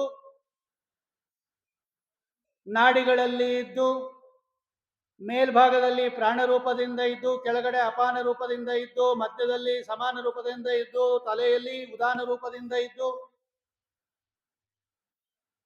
ಗಾಳಿಯನ್ನ ಹಂಚೋದಾಗಲಿ, ಆಹಾರವನ್ನ ಹಂಚೋದಾಗಲಿ, ಊರ್ಧ್ವಮುಖವಾಗಿ ಕರ್ಕೊಂಡು ಹೋಗೋದಾಗಲಿ, ಅಧೋಮುಖವಾಗಿ ಮಲಮೂತ್ರ ವಿಸರ್ಜನೆ ಮಾಡಿಸೋದು, ಶ್ವಾಸೋಚ್ಛ್ವಾಸ ಮಾಡಿಸೋದು, ಎಲ್ಲ ನಾಡಿಗಳಲ್ಲಿ ಸುತ್ತುತ್ತಾ ಇರ್ತಾರೆ ಶಕ್ತಿಯನ್ನ ಕೊಟ್ಟು. ಈಗ ಪಂಚರೂಪದಿಂದ ನಮ್ಮೊಳಗೆ ನಿಂತು ಚೇಷ್ಟೆಯನ್ನ ಮಾಡ್ತಾ ಇರ್ತಕ್ಕಂಥವರಾದ್ದರಿಂದ ಅವರಿಗೆ ಆನ ಅಂತ ಕರೀತಾರೆ. ಅಷ್ಟೇ ಅಲ್ಲ, ಇನ್ನೂ 5 ರೂಪ ಇದೆ ಅವರಿಗೆ. ನಾಗ, ಕೃಕಲ, ದೇವದತ್ತ, ಧನಂಜಯ. 5 10 ರೂಪಗಳಿಂದ ಈ ಆಕಳಕ್ಕೆ ಬರೋದು, ಸೀನೋದು, ಕೆಮ್ಮೋದು ಎಲ್ಲ ಅವರದೇ ವ್ಯಾಪಾರ. ಅದು ಗರುಡ ಪುರಾಣದಲ್ಲಿದೆ. ಅದಕ್ಕೆ ಪ್ರಾಣಾಪಾನ ವ್ಯಾನ ಉದಾನ ಸಮಾನ ನಾಗ ಕೂರ್ಮ ಕೃಕಲಾಸ ದೇವದತ್ತ ಧನಂಜಯ ಅಂತ 10 ರೂಪ ಅವ್ರದ್ದು. 10 ರೂಪದಿಂದ ನಮ್ಮ ದೇಹದೊಳಗೆ ನಿಂತು ವ್ಯಾಪಾರ ಮಾಡಿಸ್ತಾ ಇದ್ದಾರೆ ಅವರು. ಇಂತಹ ಪ್ರಾಣದೇವರಿಗೆ ಅನ ಅಂತ ಕರೀತಾರೆ. ಅಂತಹ ಅನ ಅಂತಕ್ಕಂತಹ ಪ್ರಾಣದೇವರಿಗೆ ಪ ಅಂದ್ರೆ ಪತಿ, ಸ್ವಾಮಿ. ಅನಪ, ಅನಪ ಅಂದ್ರೆ ಪ್ರಾಣದೇವರಿಗೆ ಒಡೆಯ ಅಂತ ಅರ್ಥ. ಪ ಅಂದ್ರೆ ಪತಿ ಅಂತ ಸಂಸ್ಕೃತದಲ್ಲಿ. ಗಣಪ ಇದ್ದಂಗೆ. ಗಣಪ, ಧನಪ, ಧನಕ್ಕೆ ಪತಿ ಧನಪ, ಅದಕ್ಕೆ ಕುಬೇರನಿಗೆ ಧನಪ ಅಂತ ಕರೆಯೋದು. ಇವನು ಗಣಪ, ಮೊನ್ನೆ ಎಲ್ಲ ಪೂಜೆ ಮಾಡಿದ್ದೀವಿ. ಅವನು ಗಣಪತಿ, ಗಣಪ, ಧನಪ. ಹಂಗೆ ಅನಪ, ಪರಮಾತ್ಮ ಪ್ರಾಣದೇವರಿಗೆ ಪತಿ ಆದ್ದರಿಂದ ಅವನು ಅನಪ. ಅಂತಹ ಅನಪನಾದ ಪರಮಾತ್ಮನಲ್ಲಿ ಈಕ್ಷಾ ಬುದ್ಧಿ ಉಳ್ಳವರು ಅನಪೇಕ್ಷ. ಅಂದ್ರೆ ಸದಾ ಭಗವಂತನಲ್ಲೇ ಬುದ್ಧಿ ಉಳ್ಳವರಾದ್ದರಿಂದ, ಭಗವಂತನನ್ನೇ ಬಯಸುವರಾದ್ದರಿಂದ ಅವರು ಅನಪೇಕ್ಷರು. ಆದ್ದರಿಂದಲೇ ಅವರಿಗೆ ಬೇರೆ ಪದಾರ್ಥಗಳ ಅಪೇಕ್ಷೆ ಇಲ್ಲ. ಹೇತುಗರ್ಭ ವಿಶೇಷಣ ಅಂತ ಕರೀತಾರೆ ಅದಕ್ಕೆ. ಸಂಸ್ಕೃತದಲ್ಲಿ ಅದು ವಿಶೇಷಣನೂ ಆಗಿರುತ್ತೆ, ಒಳಗಡೆ ರೀಸನ್ನೂ ಇಟ್ಕೊಂಡಿರುತ್ತೆ. ಅಂತಹ ಸುಂದರವಾಗಿರ್ತಕ್ಕಂತಹ ಅನಪೇಕ್ಷ. ಆದ್ದರಿಂದ ಅವ್ರಿಗೇನು ಅಪೇಕ್ಷೆ ಇರಲಿಲ್ಲ, ಪರಮಾತ್ಮನಲ್ಲೇ ಸದಾ ಮನಸ್ಸುಳ್ಳವರು. ಇನ್ನೊಂದು ಕಾರಣ ಕೊಡ್ತಾರೆ ವಿಷ್ಣು ತೀರ್ಥರು, ನಿಜಲಾಭ ತುಷ್ಟ. ಅವನ ಶ್ಲೋಕಕ್ಕೆ ಎಷ್ಟೊಂದು ವ್ಯಾಖ್ಯಾನ ಬರೀತಾರೆ ಅವರು, ಸಾರೋದ್ಧಾರಕಾರರು. ನಿಜಲಾಭ ತುಷ್ಟ. ನಿಜಲಾಭ ತುಷ್ಟ ಅಂದ್ರೆ ಏನ್ ಗೊತ್ತಾ? ಅವನಿಗೆ ಏನು ಬರಬೇಕೋ ಲಾಭ ಅದು ಬಂದ್ಬಿಟ್ಟಿರುತ್ತಲ್ಲ, ಅದರಿಂದ ಅವನಿಗೆ ಸಂತೋಷ ಆಗ್ಬಿಟ್ಟಿರುತ್ತೆ. ಇದಕ್ಕೆ ನಿಜಲಾಭ ತುಷ್ಟ ಅಂತ ಕರೀತಾರೆ. ತುಷ್ಟ ಅಂದ್ರೆ ಸಂತೋಷ ಪಡೋರು ಅಂತ ಅರ್ಥ. ನಿಜ ಲಾಭ ಅಂದ್ರೆ ಏನು ಎಕ್ಸ್ಪೆಕ್ಟ್ ಮಾಡಿರ್ತಾರಲ್ಲ, ತಮಗೇನು ಲಾಭ ಅಂತ ಅವರು ಎಕ್ಸ್ಪೆಕ್ಟ್ ಮಾಡಿರ್ತಾರಲ್ಲ, ಆ ಲಾಭ ಬಂದ್ಬಿಟ್ಟಿರುತ್ತಲ್ಲ, ಅವರು ತುಷ್ಟ. ನಿಜ ಲಾಭ ತುಷ್ಟ. ನಾನೊಂದು ಉದಾಹರಣೆ ಹೇಳ್ತೀನಿ ನೋಡಿ, ಲೌಕಿಕ ಉದಾಹರಣೆನೇ ಹೇಳ್ತೀನಿ. ಈಗ ಮೊನ್ನೆ ಆಯುಧ ಪೂಜೆ ಆಯ್ತು. ಬೇಕಾದಷ್ಟು ಬಾಳೆಕಂದುಗಳು, ಬೂದುಗುಂಬಳಕಾಯಿಗಳು ಎಲ್ಲ ಫುಟ್ಪಾತ್ ಮೇಲೆ ಇಟ್ಕೊಂಡು ಮಾರ್ತಾ ಇರ್ತಾರೆ. ಬೆಳಗ್ಗೆನೆ ತಂದಾಕೊಂಡಿರ್ತಾನ ಅವನು ಹಿಂದಿನ ದಿನ. ನೀವು ಆವಾಗ ಹೋಗಿ ಕೇಳ್ರಿ, ಎಷ್ಟಪ್ಪ ಬೂದುಗುಂಬಳಕಾಯಿ ಅಂತ. ಅವನು ಹೇಳಿದ್ದೇ ರೇಟು. ಕಡಿಮೆ ಮಾಡೋದು ನಿಮ್ಗೆ ಬೇಕಾದ್ರೆ ತಗೊಳ್ಳಿ, ಇಲ್ಲದರೆ ಹೋಗ್ರಿ ಅಂತ. ನಾವು ಇದಿಷ್ಟೇ ರೇಟು, ಇಲ್ಲದೇ ಇಲ್ಲ ಕಡಿಮೆ ಇಲ್ಲ ಅಂತ ನಾವು. ಆಮೇಲೆ ಮಾರನೇ ದಿವಸ ಹೋಗ್ರಿ, ಆಮೇಲೆ ಸಾಯಂಕಾಲ ಹೋಗ್ರಿ, ರಾತ್ರಿ ಹೋಗ್ರಿ, ತಗೊಳ್ಳಿ ಸ್ವಾಮಿ ಅಂತ ಕೊಟ್ಟು ಬಿಡ್ತಾನ ನಾವು. ಇದು 50 ರೂಪಾಯಿಗೆ ಮಾರಿದೆ ಬೆಳಗ್ಗೆಯಿಂದ, ನಿಮಗೆ 30 ರೂಪಾಯಿ ಕೊಟ್ಬಿಡ್ತೀನಿ ತಗೊಳ್ರಿ. ಇನ್ನೂ ಸ್ವಲ್ಪ ಹೊತ್ತಾದ ಮೇಲೆ ಹೋಗ್ರಿ, 10 ರೂಪಾಯಿಗೆ ಕೊಟ್ಬಿಡ್ತಾನೆ. ತೊಗೊಂಡೋಗ್ರಿ, ಎಲ್ಲ 10 ರೂಪಾಯಿಗೆ ತೊಗೊಂಡೋಗ್ರಿ. ಯಾಕೆ ಆವಾಗ ಯಾಕೆ 50 ರೂಪಾಯಿಗೆ 1 ಪೈಸಾ ಕಡಿಮೆ ಮಾಡಲಿಲ್ಲ? ಈಗ ಯಾಕೆ 10 ರೂಪಾಯಿಗೆ ತಗೊಂಡು ಹೋಗುವಂತ ಇದ್ದಾನೆ ಅಂತ ಹೇಳಿದ್ರೆ, ಅವನಿಗೆ ಬೆಳಗ್ಗೆ ಮಾರಿದ್ದಕ್ಕೆ ಅವನ ಲಾಭ ಎಲ್ಲ ಬಂದ್ಬಿಟ್ಟಿದೆ ಅವನಿಗೆ. ಇದು ಎಕ್ಸ್ಟ್ರಾ, ಇದು ಎಷ್ಟು ಬಂದ್ರಾಯ್ತು. ನಿಜ ಲಾಭ ಅಂದ್ರೆ ಒರಿಜಿನಲ್ ಲಾಭ ಏನಿದೆ ಅವನಿಗೆ ಪ್ರಾಫಿಟ್, ಅದು ಬಂದ್ಬಿಟ್ಟಿದೆ. ಅದಕ್ಕೆ ಇವಾಗ ಕೊಡ್ತಾ ಇದ್ದಾನೆ. ಅವನು ನೆನ್ನೆಯಿಂದ ಬಂದಿರಲಿಲ್ಲ, ನೆನ್ನೆ ಅವನು ಸಾಮಾನು ತಗೊಂಬಂದು ಇಟ್ಟಾಗ ಇನ್ನೂ ಬಂದಿರಲಿಲ್ಲ, ಅವ್ನಿಗೆ ಬೇಕಾಗಿದೆ ಪ್ರಾಫಿಟ್, ಅದಕ್ಕೆ ಕಡಿಮೆ ಕೊಡಲಿಲ್ಲ ಅವನು. ಇವತ್ತು ಅವನು ಬಂದ್ಬಿಟ್ಟಿದೆ, ಅವನಿಗೆ ಎಷ್ಟು ದುಡ್ಡು ಬೇಕೋ ಬಂದ್ಬಿಟ್ಟಿದೆ, ಅದಕ್ಕೆ ಮಿಕ್ಕಿದ್ದೆಲ್ಲ ಕೊಟ್ಬಿಡ್ತಾನೆ, ತೊಗೊಂಡೋಗ್ರಿ ಪರವಾಗಿಲ್ಲ ಅಂತ. ಈ ಸಾಯಂಕಾಲದೊತ್ತು ಹೋಗ್ರಿ ಮಠ ಇದೆಲ್ಲ ಬನಶಂಕರಿ ಗುಡಿಗೆ, ಸೊಪ್ಪು ಗಿಪ್ಪು ಎಲ್ಲ 5-5 ರೂಪಾಯಿಗೆ ಇಷ್ಟು ಕೊಟ್ಬಿಡ್ತಾರೆ. ಬೆಳಗ್ಗೆ 20 ರೂಪಾಯಿ ಕೊಟ್ಟರೆ ಕೊಡಲ್ಲ, ಕಡಿಮೆ ಅಂತಾರೆ, 5-5 ರೂಪಾಯಿಗೆ ಕೊಟ್ಬಿಡ್ತಾರೆ. ಅದಕ್ಕೋಸ್ಕರ ಎಷ್ಟೋ ಜನ ರಾತ್ರಿ ಹೋಗಿ ತೊಗೊಂಬರ್ತಾರೆ. ಇಷ್ಟು ಕೊಟ್ಬಿಡ್ತಾನೆ, ಎಲ್ಲ ಆಯ್ತು ನಾವು ಹೋಗ್ತಾ ಇದೀವಿ ತೊಗೊಂಡೋಗ್ಬಿಡಿ, ಇಷ್ಟೇ ತೊಗೊಂಡೋಗಿ, 10 ರೂಪಾಯಿ ಕೊಟ್ಟು ಎಲ್ಲ ತೊಗೊಂಡೋಗ್ಬಿಡಿ ಅಂತ. ಯಾಕೆ ಅಂದ್ರೆ ಅವ್ನಿಗೆ ಏನು ಲಾಭ ಬರಬೇಕಲ್ಲ ಅದು ಬಂದ್ಬಿಟ್ಟಿರುತ್ತೆ. ನಿಜ ಲಾಭ ತುಷ್ಟ ಅಂದ್ರೆ ಏನು ಲಾಭ ಬರಬೇಕು ಅವರಿಗೆ, ಅದರಿಂದ ಯಾರು ತೃಪ್ತರಾಗಿರ್ತಾರಲ್ಲ ಅವರಿಗೆ ಇನ್ನೇನು ಅಪೇಕ್ಷೆ ಇರಲ್ಲ. ಅಂತಹ ಒಂದು ವಿಶೇಷಣವನ್ನ ಶುಕಾಚಾರ್ಯರಿಗೆ ಕೊಟ್ಟಿದ್ದಾರೆ, ನಿಜ ಲಾಭ ತುಷ್ಟ. ಶುಕಾಚಾರ್ಯರಿಗೆ ನಿಜ ಲಾಭ ಯಾವುದು ಅಂದ್ರೆ ಭಕ್ತಿ. ವಿಷ್ಣು ತೀರ್ಥರು ಬರೀತಾರೆ, ಭಕ್ತಿರೇವ ಹಿ ಭಕ್ತಾನಾಂ ನಿಜ ಅನುತ್ತಮ ಲಾಭ. ಭಕ್ತರಿಗೆ ಭಕ್ತಿ ಅಂತಕ್ಕಂಥದ್ದು ಇರಬೇಕು, ಅದು ಅನುತ್ತಮವಾದ ಲಾಭ. ನಿಜ ಅಂದ್ರೆ ಶ್ರೇಷ್ಠವಾದ ಲಾಭ. ನಾವೆಲ್ಲ ಇಷ್ಟೆಲ್ಲ ಕಾರ್ಯಗಳು ಮಾಡ್ತಾ ಇರೋದು ಯಾಕೆ ಅಂದ್ರೆ ಭಗವಂತನಲ್ಲಿ ಭಕ್ತಿ ಬರಲಿ ಅಂತ. ಧರ್ಮ ಸ್ವನುಷ್ಠಿತ ಪುಂಸಾಂ ವಿಶ್ವಕ್ಸೇನ ಕಥಾಶ್ರಯ ನೋತ್ಪಾದಯೇದ್ ಯದಿ ರತಿಂ ಶ್ರಮಯೇವ ಹಿ. ಇಷ್ಟೆಲ್ಲ ಕಷ್ಟಪಟ್ಟು ಮೆಣಸು ಜೀರಿಗೆ ಆಗದೆ ಇದ್ರು ಅಡ್ಜಸ್ಟ್ ಮಾಡ್ಕೊಂಡು ತಿಂತಾ ಇದೀವೋ ಇಲ್ವೋ ನಾವು. ಇವತ್ತಿಂದ ಪ್ರಾರಂಭ ಆಯ್ತು, ಈಗಲೇ ಒದ್ದಾಡ್ತಾರೆ ಅವ್ರು, ಏನಪ್ಪಾ ಇವತ್ತೇ ಹೇಗೆ ಬರ್ತಾ ಇದೆ, ಇನ್ನ 1 ತಿಂಗಳು ಮಾಡಬೇಕು ಅಂತ ಹೇಳ್ತಾರೆ ಅಂತ ಕಷ್ಟಪಟ್ಕೊಂಡು ಮಾಡೋರೆ ತುಂಬಾ ಜನ, ಸಂತೋಷದಿಂದ ಮಾಡೋರು ಬಹಳ ಅಪರೂಪ. ಯಾಕೆ ಮಾಡ್ತಾ ಇದೀವಿ ಇದನ್ನೆಲ್ಲ ನಾವು? ಯಾಕೆಲ್ಲ ಪದಾರ್ಥಗಳನ್ನ ಬಿಟ್ಟು ಇಷ್ಟು ಕಠಿಣವಾಗಿರ್ತಕ್ಕಂತಹ ಅಲ್ಪ ಪದಾರ್ಥಗಳನ್ನ ಸ್ವೀಕಾರ ಮಾಡ್ತೀವಿ ಅಂದ್ರೆ ಭಾಗವತ ಹೇಳತ್ತೆ ಇದರಿಂದ ನಿಮಗೆ ಭಕ್ತಿ ಬರುತ್ತೆ. ಧರ್ಮ ಸ್ವನುಷ್ಠಿತ ಪುಂಸಾಂ ವಿಶ್ವಕ್ಸೇನ ಕಥಾಶ್ರಯಾಂ ನೋತ್ಪಾದಯೇ ಯದಿ ರತಿಂ ಶ್ರಮಯೇವ ಹಿ ಕೇವಲಂ. ಇದೆಲ್ಲ ಮಾಡೋದ್ರಿಂದ ನಮಗೆ ಭಗವಂತನಲ್ಲಿ ಭಕ್ತಿ ಬರಬೇಕು. ಕುಂಭಮೇಳಕ್ಕೆ ಹೋಗಿ ಸ್ನಾನ ಮಾಡ್ಕೊಂಬಂದ್ರು ಎಷ್ಟೋ ಜನ. 22,000 35,000 ಫ್ಲೈಟು, 55,000 ಕೊಟ್ಟು ಹೋಗಿ ಬಂದವರು ಇದ್ದಾರೆ. 7,000ಕ್ಕೆ 25,000 ಕೊಟ್ಟು 30,000 ಕೊಟ್ಟು ಫ್ಲೈಟಲ್ಲಿ ಹೋಗಿ ಬಂದವರು ಇದ್ದಾರೆ. 4 ಜಾಸ್ತಿ ಪಟ್ಟು ಕೊಟ್ಟು ಹೋಗಿ ಬಂದವರು ಇದ್ದಾರೆ. ಯಾಕೆ ಇಷ್ಟೆಲ್ಲ ಖರ್ಚು ಮಾಡಿದ್ರಲ್ಲ, ಏನದರಿಂದ ಬೆನಿಫಿಟ್ ಅಂದ್ರೆ ವಿಶ್ವಕ್ಸೇನ ಕಥಾಶ್ರಯಾಂ ನೋತ್ಪಾದಯೇದ್ ಯದಿ ರತಿಂ. ಭಕ್ತಿ ಬರಬೇಕು. ಭಕ್ತಿ ಬಂದರೆ ಮಾತ್ರ ನೋಡಿ ಅದಕ್ಕೆಲ್ಲ ಬೆಲೆ ನಿಮಗೆ. ಇಲ್ಲದೆ ಇದ್ರೆ ಶ್ರಮಯೇವ ಹಿ ಕೇವಲಂ. ಬೇಕಾದ ಅಡಿಗೆ ಮಾಡಿರ್ತಾರೆ, ಯಾರು ಹಾಕಿಸ್ಕೊಳ್ಳೋದೇ ಇಲ್ಲ ಅಂದ್ರೆ ವೇಸ್ಟ್ ಅಲ್ವಾ ಅದು. ಎಷ್ಟೊಂದು ಪದಾರ್ಥ ಮಾಡಿರ್ತಾರೆ, ಅವ್ರು ಯಾರು ಬೇಡ ಬೇಡ ಬೇಡ ಅಂದ್ಬಿಡ್ತಾರೆ, ಮುಗಿದೋಯ್ತು, ಎಲ್ಲ ಮಿಕ್ಕೋಯ್ತು. ಇವಾಗ ಅವ್ನು ಬೆಳಗ್ಗೆಯಿಂದ ಕಷ್ಟಪಟ್ಟು ಬೇಯಿಸಿದ್ದೆಲ್ಲ ವೇಸ್ಟ್ ಅಲ್ವಾ. ಶ್ರಮಯೇವ ಹಿ ಕೇವಲಂ. ಅದರಿಂದ ನಾವು ಮಾಡ್ತಾ ಇರ್ತಕ್ಕಂತಹ ಧರ್ಮ ಅದು ಭಗವಂತನಲ್ಲಿ ಜ್ಞಾನ ಮಹಿಮೆ ಭಕ್ತಿ ಬರಕ್ಕೆ ಕಾರಣ ಆಗಬೇಕು ಅಂತ ಸ್ವಯಂ ಭಾಗವತ ಹೇಳುತ್ತೆ. ಅಲಕ್ಷಲಿಂಗೋ ನಿಜ ಲಾಭ ತುಷ್ಟ ಯದೃಚ್ಛಯ ಗಾಂ ಅಟಮಾನೋ ಅನಪೇಕ್ಷ. ಯಾರವರು? ವ್ಯಾಸಪುತ್ರ. ಶುಕಾಚಾರ್ಯರು ಅಂತ ಹೇಳ್ಬೋದಾಯ್ತಲ್ವೇನ್ರಿ? ವೇದವ್ಯಾಸ ದೇವರ ಮಕ್ಕಳು ಅಂತ ಹೇಳ್ತಾ ಇದೆ ಭಾಗವತ. ತತ್ರಾಭವತ್ ಭಗವಾನ್ ವ್ಯಾಸಪುತ್ರ. ವ್ಯಾಸಪುತ್ರ ಆಗಮತ್ ಅಭವತ್. ಶುಕಾಚಾರ್ಯರು ಬಂದರು ಅಂತ ಹೇಳ್ಬೋದಾಗಿತ್ತಲ್ವಾ, ಅವ್ರ ಹೆಸರಿತ್ತಲ್ವಾ, ಅದನ್ನು ಬಿಟ್ಬಿಟ್ಟು ವ್ಯಾಸಪುತ್ರ, ವೇದವ್ಯಾಸ ದೇವರ ಮಕ್ಕಳು ಬರ್ತಾ ಇದ್ದಾರೆ. ಅದೂ ಒಂದು ಗ್ರೇಡ್ ರೀ ಅವ್ರಿಗೆ. ಭಗವಂತನ ಮಗ ಆಗೋದಿಕ್ಕೆ ಅವ್ರು ಎಷ್ಟು ತಪಸ್ಸು ಮಾಡಿದ್ದಾರೆ ಗೊತ್ತಾ ರುದ್ರದೇವರು. ಮಹಾಭಾರತ ತಾತ್ಪರ್ಯ ನಿರ್ಣಯದ 10ನೇ ಅಧ್ಯಾಯ ತೆಗೆದು ನೋಡ್ರಿ, ಇವ್ರದೇ ಚರಿತ್ರೆ, ವೇದವ್ಯಾಸ ದೇವ್ರ ಚರಿತ್ರೆ ಆಚಾರ್ಯರು ಹೆಂಗ್ ಸಂಗ್ರಹ ಮಾಡಿದ್ದಾರೆ. ವೇದವ್ಯಾಸ ದೇವರ ಅರ್ಥಾತ್ ಭಗವಂತನ ಮೊಮ್ಮಕ್ಕಳು. ಮೊಮ್ಮಗ ಅವರು ರುದ್ರದೇವರು. ರಮೆಯ ರಸಗೆ ಇವ ಮೊಮ್ಮಗ ನಮ್ಮ. ಆಸ್ ಇಟ್ ಈಸ್ ಅವರು ಭಗವಂತನಿಗೆ ಮೊಮ್ಮಗ, ಆದ್ರೆ ಅವರಿಗೆ ಭಗವಂತನ ಮಗನಾಗಿ ಬರಬೇಕು ಅಂತ ಆಸೆ ರುದ್ರದೇವರಿಗೆ. ಸ್ವಾಮಿ ನಿನ್ ಮಗ ಆಗಿ ಬರಬೇಕು ನಾನು. ಆಯ್ತು ಅಂದ ಭಗವಂತ. ವೇದವ್ಯಾಸ ರೂಪಿಯಾಗಿ ನಾನು ಬರ್ತೀನಿ, ಆಗ ನೀನು ನನ್ನ ಮಗನಾಗಿ ಬಾ ಅಂತ ಹೇಳ್ದ.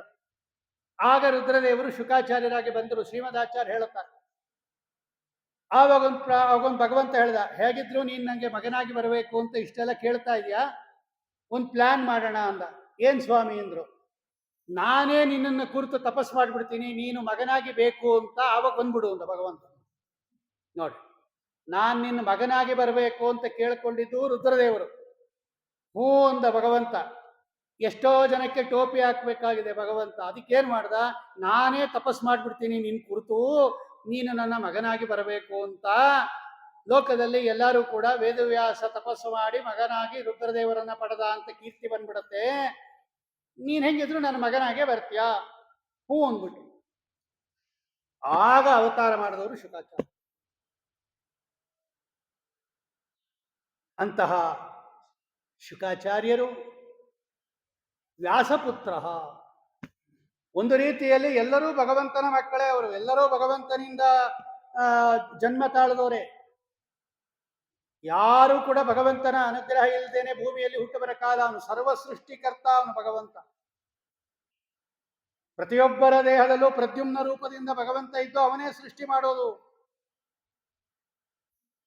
ಭಾಗವತದಲ್ಲಿ ಇದನ್ನೆಲ್ಲ ಹೇಳುತ್ತಾರೆ, ಸುಂದರಾತಿ ಸುಂದರವಾಗಿ ಹೇಳುತ್ತಾರೆ. ಇನ್ನೊಬ್ಬರು ಸೃಷ್ಟಿಕರ್ತರಿಲ್ಲ, ಸ್ವತಂತ್ರವಾಗಿ ಯಾರೂ ಸೃಷ್ಟಿ ಮಾಡಲ್ಲ. ಹರಿವಂಶದಲ್ಲಿದೆ ಇದನ್ನೆಲ್ಲ. ನಾವೆಲ್ಲ ಭಗವಂತನ ಮಕ್ಕಳೇ ಹಂಗೆ ನೋಡಕ್ ಹೋದ್ರೆ. ಆದರೆ ಅವರು ವ್ಯಾಸಪುತ್ರ, ವಿಶೇಷವಾಗಿ ವೇದವ್ಯಾಸ ದೇವರ ಮಕ್ಕಳಾಗಿ ಬಂದವರು ಅವರು. ಇಂಥವರ ಮಗ ಅಂತ ಲೋಕದಲ್ಲಿ ಹೇಳೋದು ಒಂದು ಗ್ರೇಡ್. ಅವರು ಇವ್ರು ಯಾರಪ್ಪ? ಇಂಥ ಆಚಾರ ಮಗ. ಅವರೂ ಯೋಗ್ಯರಾಗಿದ್ದು ಅವರ ತಂದೆನೂ ಯೋಗ್ಯರಾಗಿದ್ರೆ ಡಬಲ್ ಡಬಲ್ ಅವ್ರಿಗೆ. ನೋಡಿ, ಇವರು ಇಂಥ ವಿದ್ವಾಂಸರು, ಇವ್ರು ಯಾರ ಮಗ ಗೊತ್ತಾ? ಇನ್ನೂ ದೊಡ್ಡ ವಿದ್ವಾಂಸರಾಗಿರ್ತಕ್ಕಂತಹ ಇಂಥವರ ಮಗ. ಶುಕಾಚಾರ್ಯರೇ ಮೊದಲೇ ಮಹಾಜ್ಞಾನಿಗಳು, ಅದರಲ್ಲಿ ವ್ಯಾಸಪುತ್ರ. ವೇದವ್ಯಾಸ ದೇವರ ಮಕ್ಕಳು ಬೇರೆ ಅವರು. ಭಗವಾನ್ ವ್ಯಾಸಪುತ್ರ. ನೋಡ್ರಿ, ಈ ಭಗವಾನ್ ಶಬ್ದ ಇದೆಯಲ್ಲ, ಇದು ಪರಮಾತ್ಮನಿಗೂ ಹಾಕ್ತಾರೆ, ವಾಯುದೇವರಿಗೂ ಹಾಕ್ತಾರೆ, ಶೇಷದೇವರು ರುದ್ರದೇವರಿಗೂ ಹಾಕ್ಬಿಟ್ಟಿದ್ದಾರೆ ಇವರು. ಭಗವಾನ್ ಬಾದರಾಯಣ,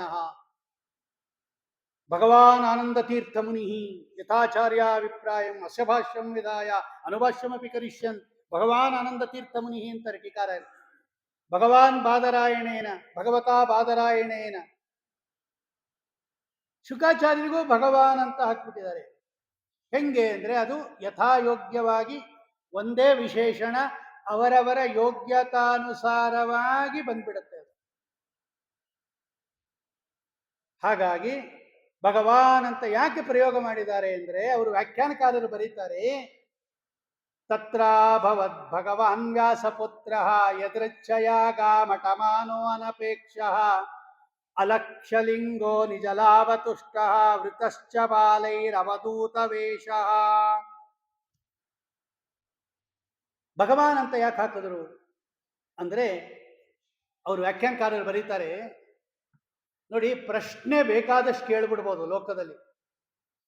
ಉತ್ತರ ಹೇಳೋರಿಗೆ ಜಾಸ್ತಿ ಜ್ಞಾನ ಇರಬೇಕು. ಒಬ್ಬೊಬ್ಬರು ಒಂದೊಂದು ಪ್ರಶ್ನೆ ಕೇಳ್ಬಿಡ್ತಾರೆ. ಪ್ರಶ್ನೆ ಎಲ್ಲರಿಗೂ ಬಂದೇ ಬರುತ್ತೆ. ಉತ್ತರ ಹೇಳೋದಕ್ಕೆ ಕೆಪಾಸಿಟಿ ಬೇಕು. ಪರೀಕ್ಷಿತ್ ರಾಜರು ಮುಂದೆ ಕೇಳುವ ಪ್ರಶ್ನೆಗಳಿಗೆಲ್ಲ ಉತ್ತರ ಹೇಳುವ ಸಾಮರ್ಥ್ಯ ಇದೆ ಅನ್ನೋದನ್ನ ಸೂಚನೆ ಮಾಡಕ್ಕೆ ಭಗವಾನ್ ಅಂತ ಹಾಕಿದ್ದಾರೆ ಅಂತ ಅವರು ವ್ಯಾಖ್ಯಾನಕಾರರು ಬರೀತಾರೆ. ಭಗವಾನ್ ಆನಂದ ತೀರ್ಥ ಮುನಿ ಅನ್ನೋ ಕಡೆ ಅದೇ ವ್ಯಾಖ್ಯಾನ ಬರೆದಿರೋದು ಅವರು. ಹಾಗಾಗಿ ಮುಂದೆ ಪರೀಕ್ಷಿತ್ ರಾಜ ನಾನಾ ಪ್ರಶ್ನೆಗಳನ್ನ ಕೇಳುತ್ತಾನೆ ಶುಕಾಚಾರ್ಯರನ್ನ. ಆ ಪ್ರಶ್ನೆಗಳಿಗೆ ಉತ್ತರ ಹೇಳುವ ಸಾಮರ್ಥ್ಯ ಶುಕಾಚಾರ್ಯರಿಗೆ ಇದೆಯೋ ಇಲ್ವೋ? ಕೆಲವು ಮೇಷ್ಟ್ರುಗಳನ್ನು ಕೇಳಿದ್ರೆ ನಂಗೆ ಗೊತ್ತಿಲ್ಲ ಅಂದ್ಬಿಡ್ತಾರೋ. ನಂಗೆ ಗೊತ್ತಿಲ್ಲ ಅಂತ ಪಾಪ ಅವ್ರಿಗೆ ಅಷ್ಟೇ ಜ್ಞಾನ ಇರೋದು. ಹಂಗೆ ಶುಕಾಚಾರ್ಯರು ನಂಗೆ ಗೊತ್ತಿಲ್ಲ ಅಂದ್ಬಿಡ್ತಾರ? ಇಲ್ಲ, ಅವರು ಭಗವಾನ್ ವ್ಯಾಸಪುತ್ರ. ಅಲಕ್ಷ್ಯ ಲಿಂಗ. ಲಿಂಗ ಅಂದ್ರೆ ಗುರುತು, ಚಿಹ್ನೆ. ಯಾವ ಆಶ್ರಮಕ್ಕೆ ಸೇರಿರ್ತಾರೆ ಅನ್ನೋದನ್ನ ಅವರವರ ಚಿಹ್ನೆನೇ ತೋರಿಸ್ಕೊಡುತ್ತೆ. ನೋಡಿ, ಬ್ರಹ್ಮಚಾರಿ ಹೇಗಿರ್ತಾರೆ ಅವ್ರು ನೋಡಿದ ತಕ್ಷಣ ಗೊತ್ತಾಗ್ಬಿಡುತ್ತೆ ಇವನು ಬ್ರಹ್ಮಚಾರಿ. ಗೃಹಸ್ಥಾಶ್ರಮಿಗಳಿಗೆ ಬೇರೆ ಚಿಹ್ನೆ, ಸನ್ಯಾಸಿಗಳಿಗೆ ಬೇರೆ ಚಿಹ್ನೆ. ಅವ್ರು ನೋಡಿದ ತಕ್ಷಣ ಸ್ವಾಮಿಗಳು ಅಂತ ಗೊತ್ತಾಗ್ಬಿಡುತ್ತೆ. ಯಾಕೆಂದ್ರೆ ಅವರ ವಸ್ತ್ರ ಅದು ಹೇಳುತ್ತೆ, ಅದು ಚಿಹ್ನೆ, ಅದು ಗುರುತು, ಲಿಂಗ ಅಂತ ಕರೀತಾರೆ ಶಾಸ್ತ್ರದಲ್ಲಿ.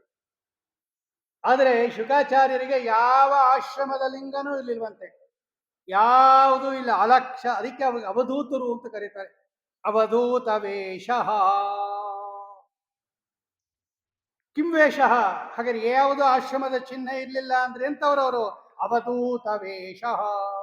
ದಿಗಂಬರರಾಗಿದ್ರು.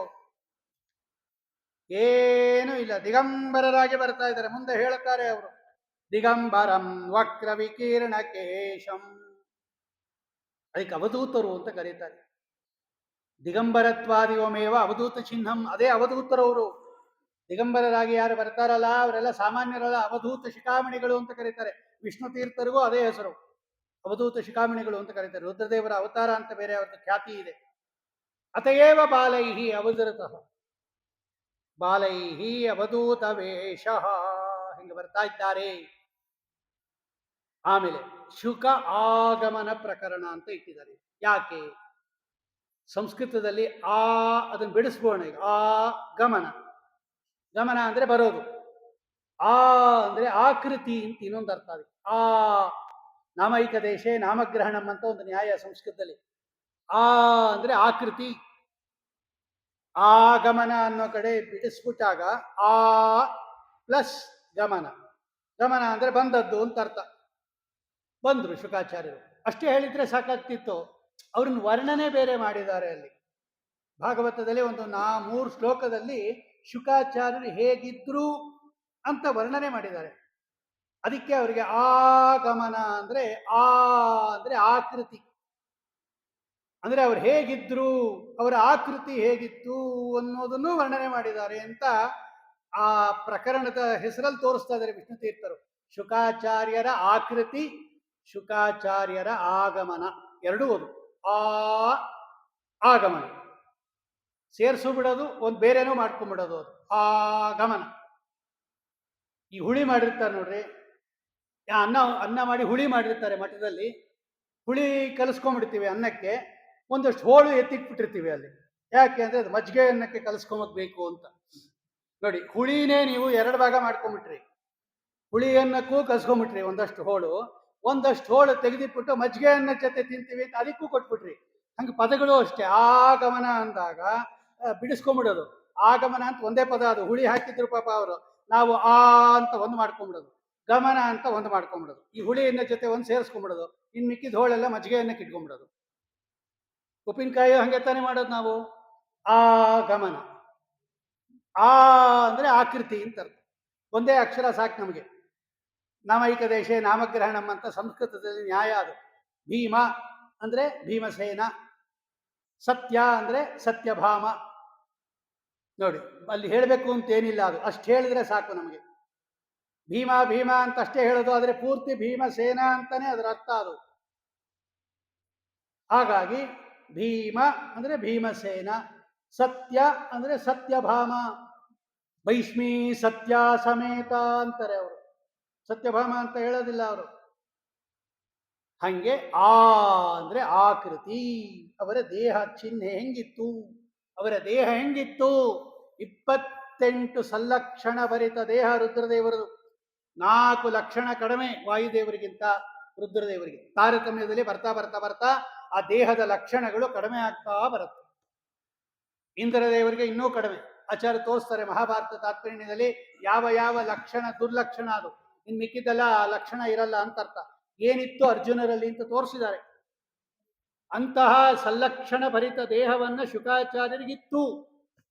ಇದನ್ನ ತಗೊಂಡು ಏನ್ ಮಾಡ್ಬೇಕು ಅಂತ ಪ್ರಶ್ನೆ. ನಾವು ಅಲ್ರಿ ಅಲಂಕಾರ ಪಂಕ್ತಿ ಬ್ರಾಹ್ಮಣರು ಬಂದ್ರಿ ಅಂದ್ರೆ ಅವ್ರು ಹೇಗಿದ್ದಾರೆ ಅಂತ ಅದನ್ನೆಲ್ಲ ವರ್ಣನೆ ಮಾಡ್ತಾರ. ಮೈಕ್ ತಗೊಂಡ್ಬಿಟ್ಟು ನೋಡಿ ಇಂಥ ಆಚಾರ ಬಂದಿದ್ದಾರೆ, ಇಂಥವ್ರ ಹತ್ರ ಓದಿದ್ದಾರೆ, ಇಂಥ ವಿದ್ಯಾವಂತರು ಅಂತ ಹೇಳದ್ಬಿಟ್ಟು ದಪ್ಪಗಿದ್ದಾರೆ ಕಪ್ಪಗಿದ್ದಾರೆ ಅದೆಲ್ಲ ಮೈಕಲ್ಲಿ ಹೇಳ್ತಾರ.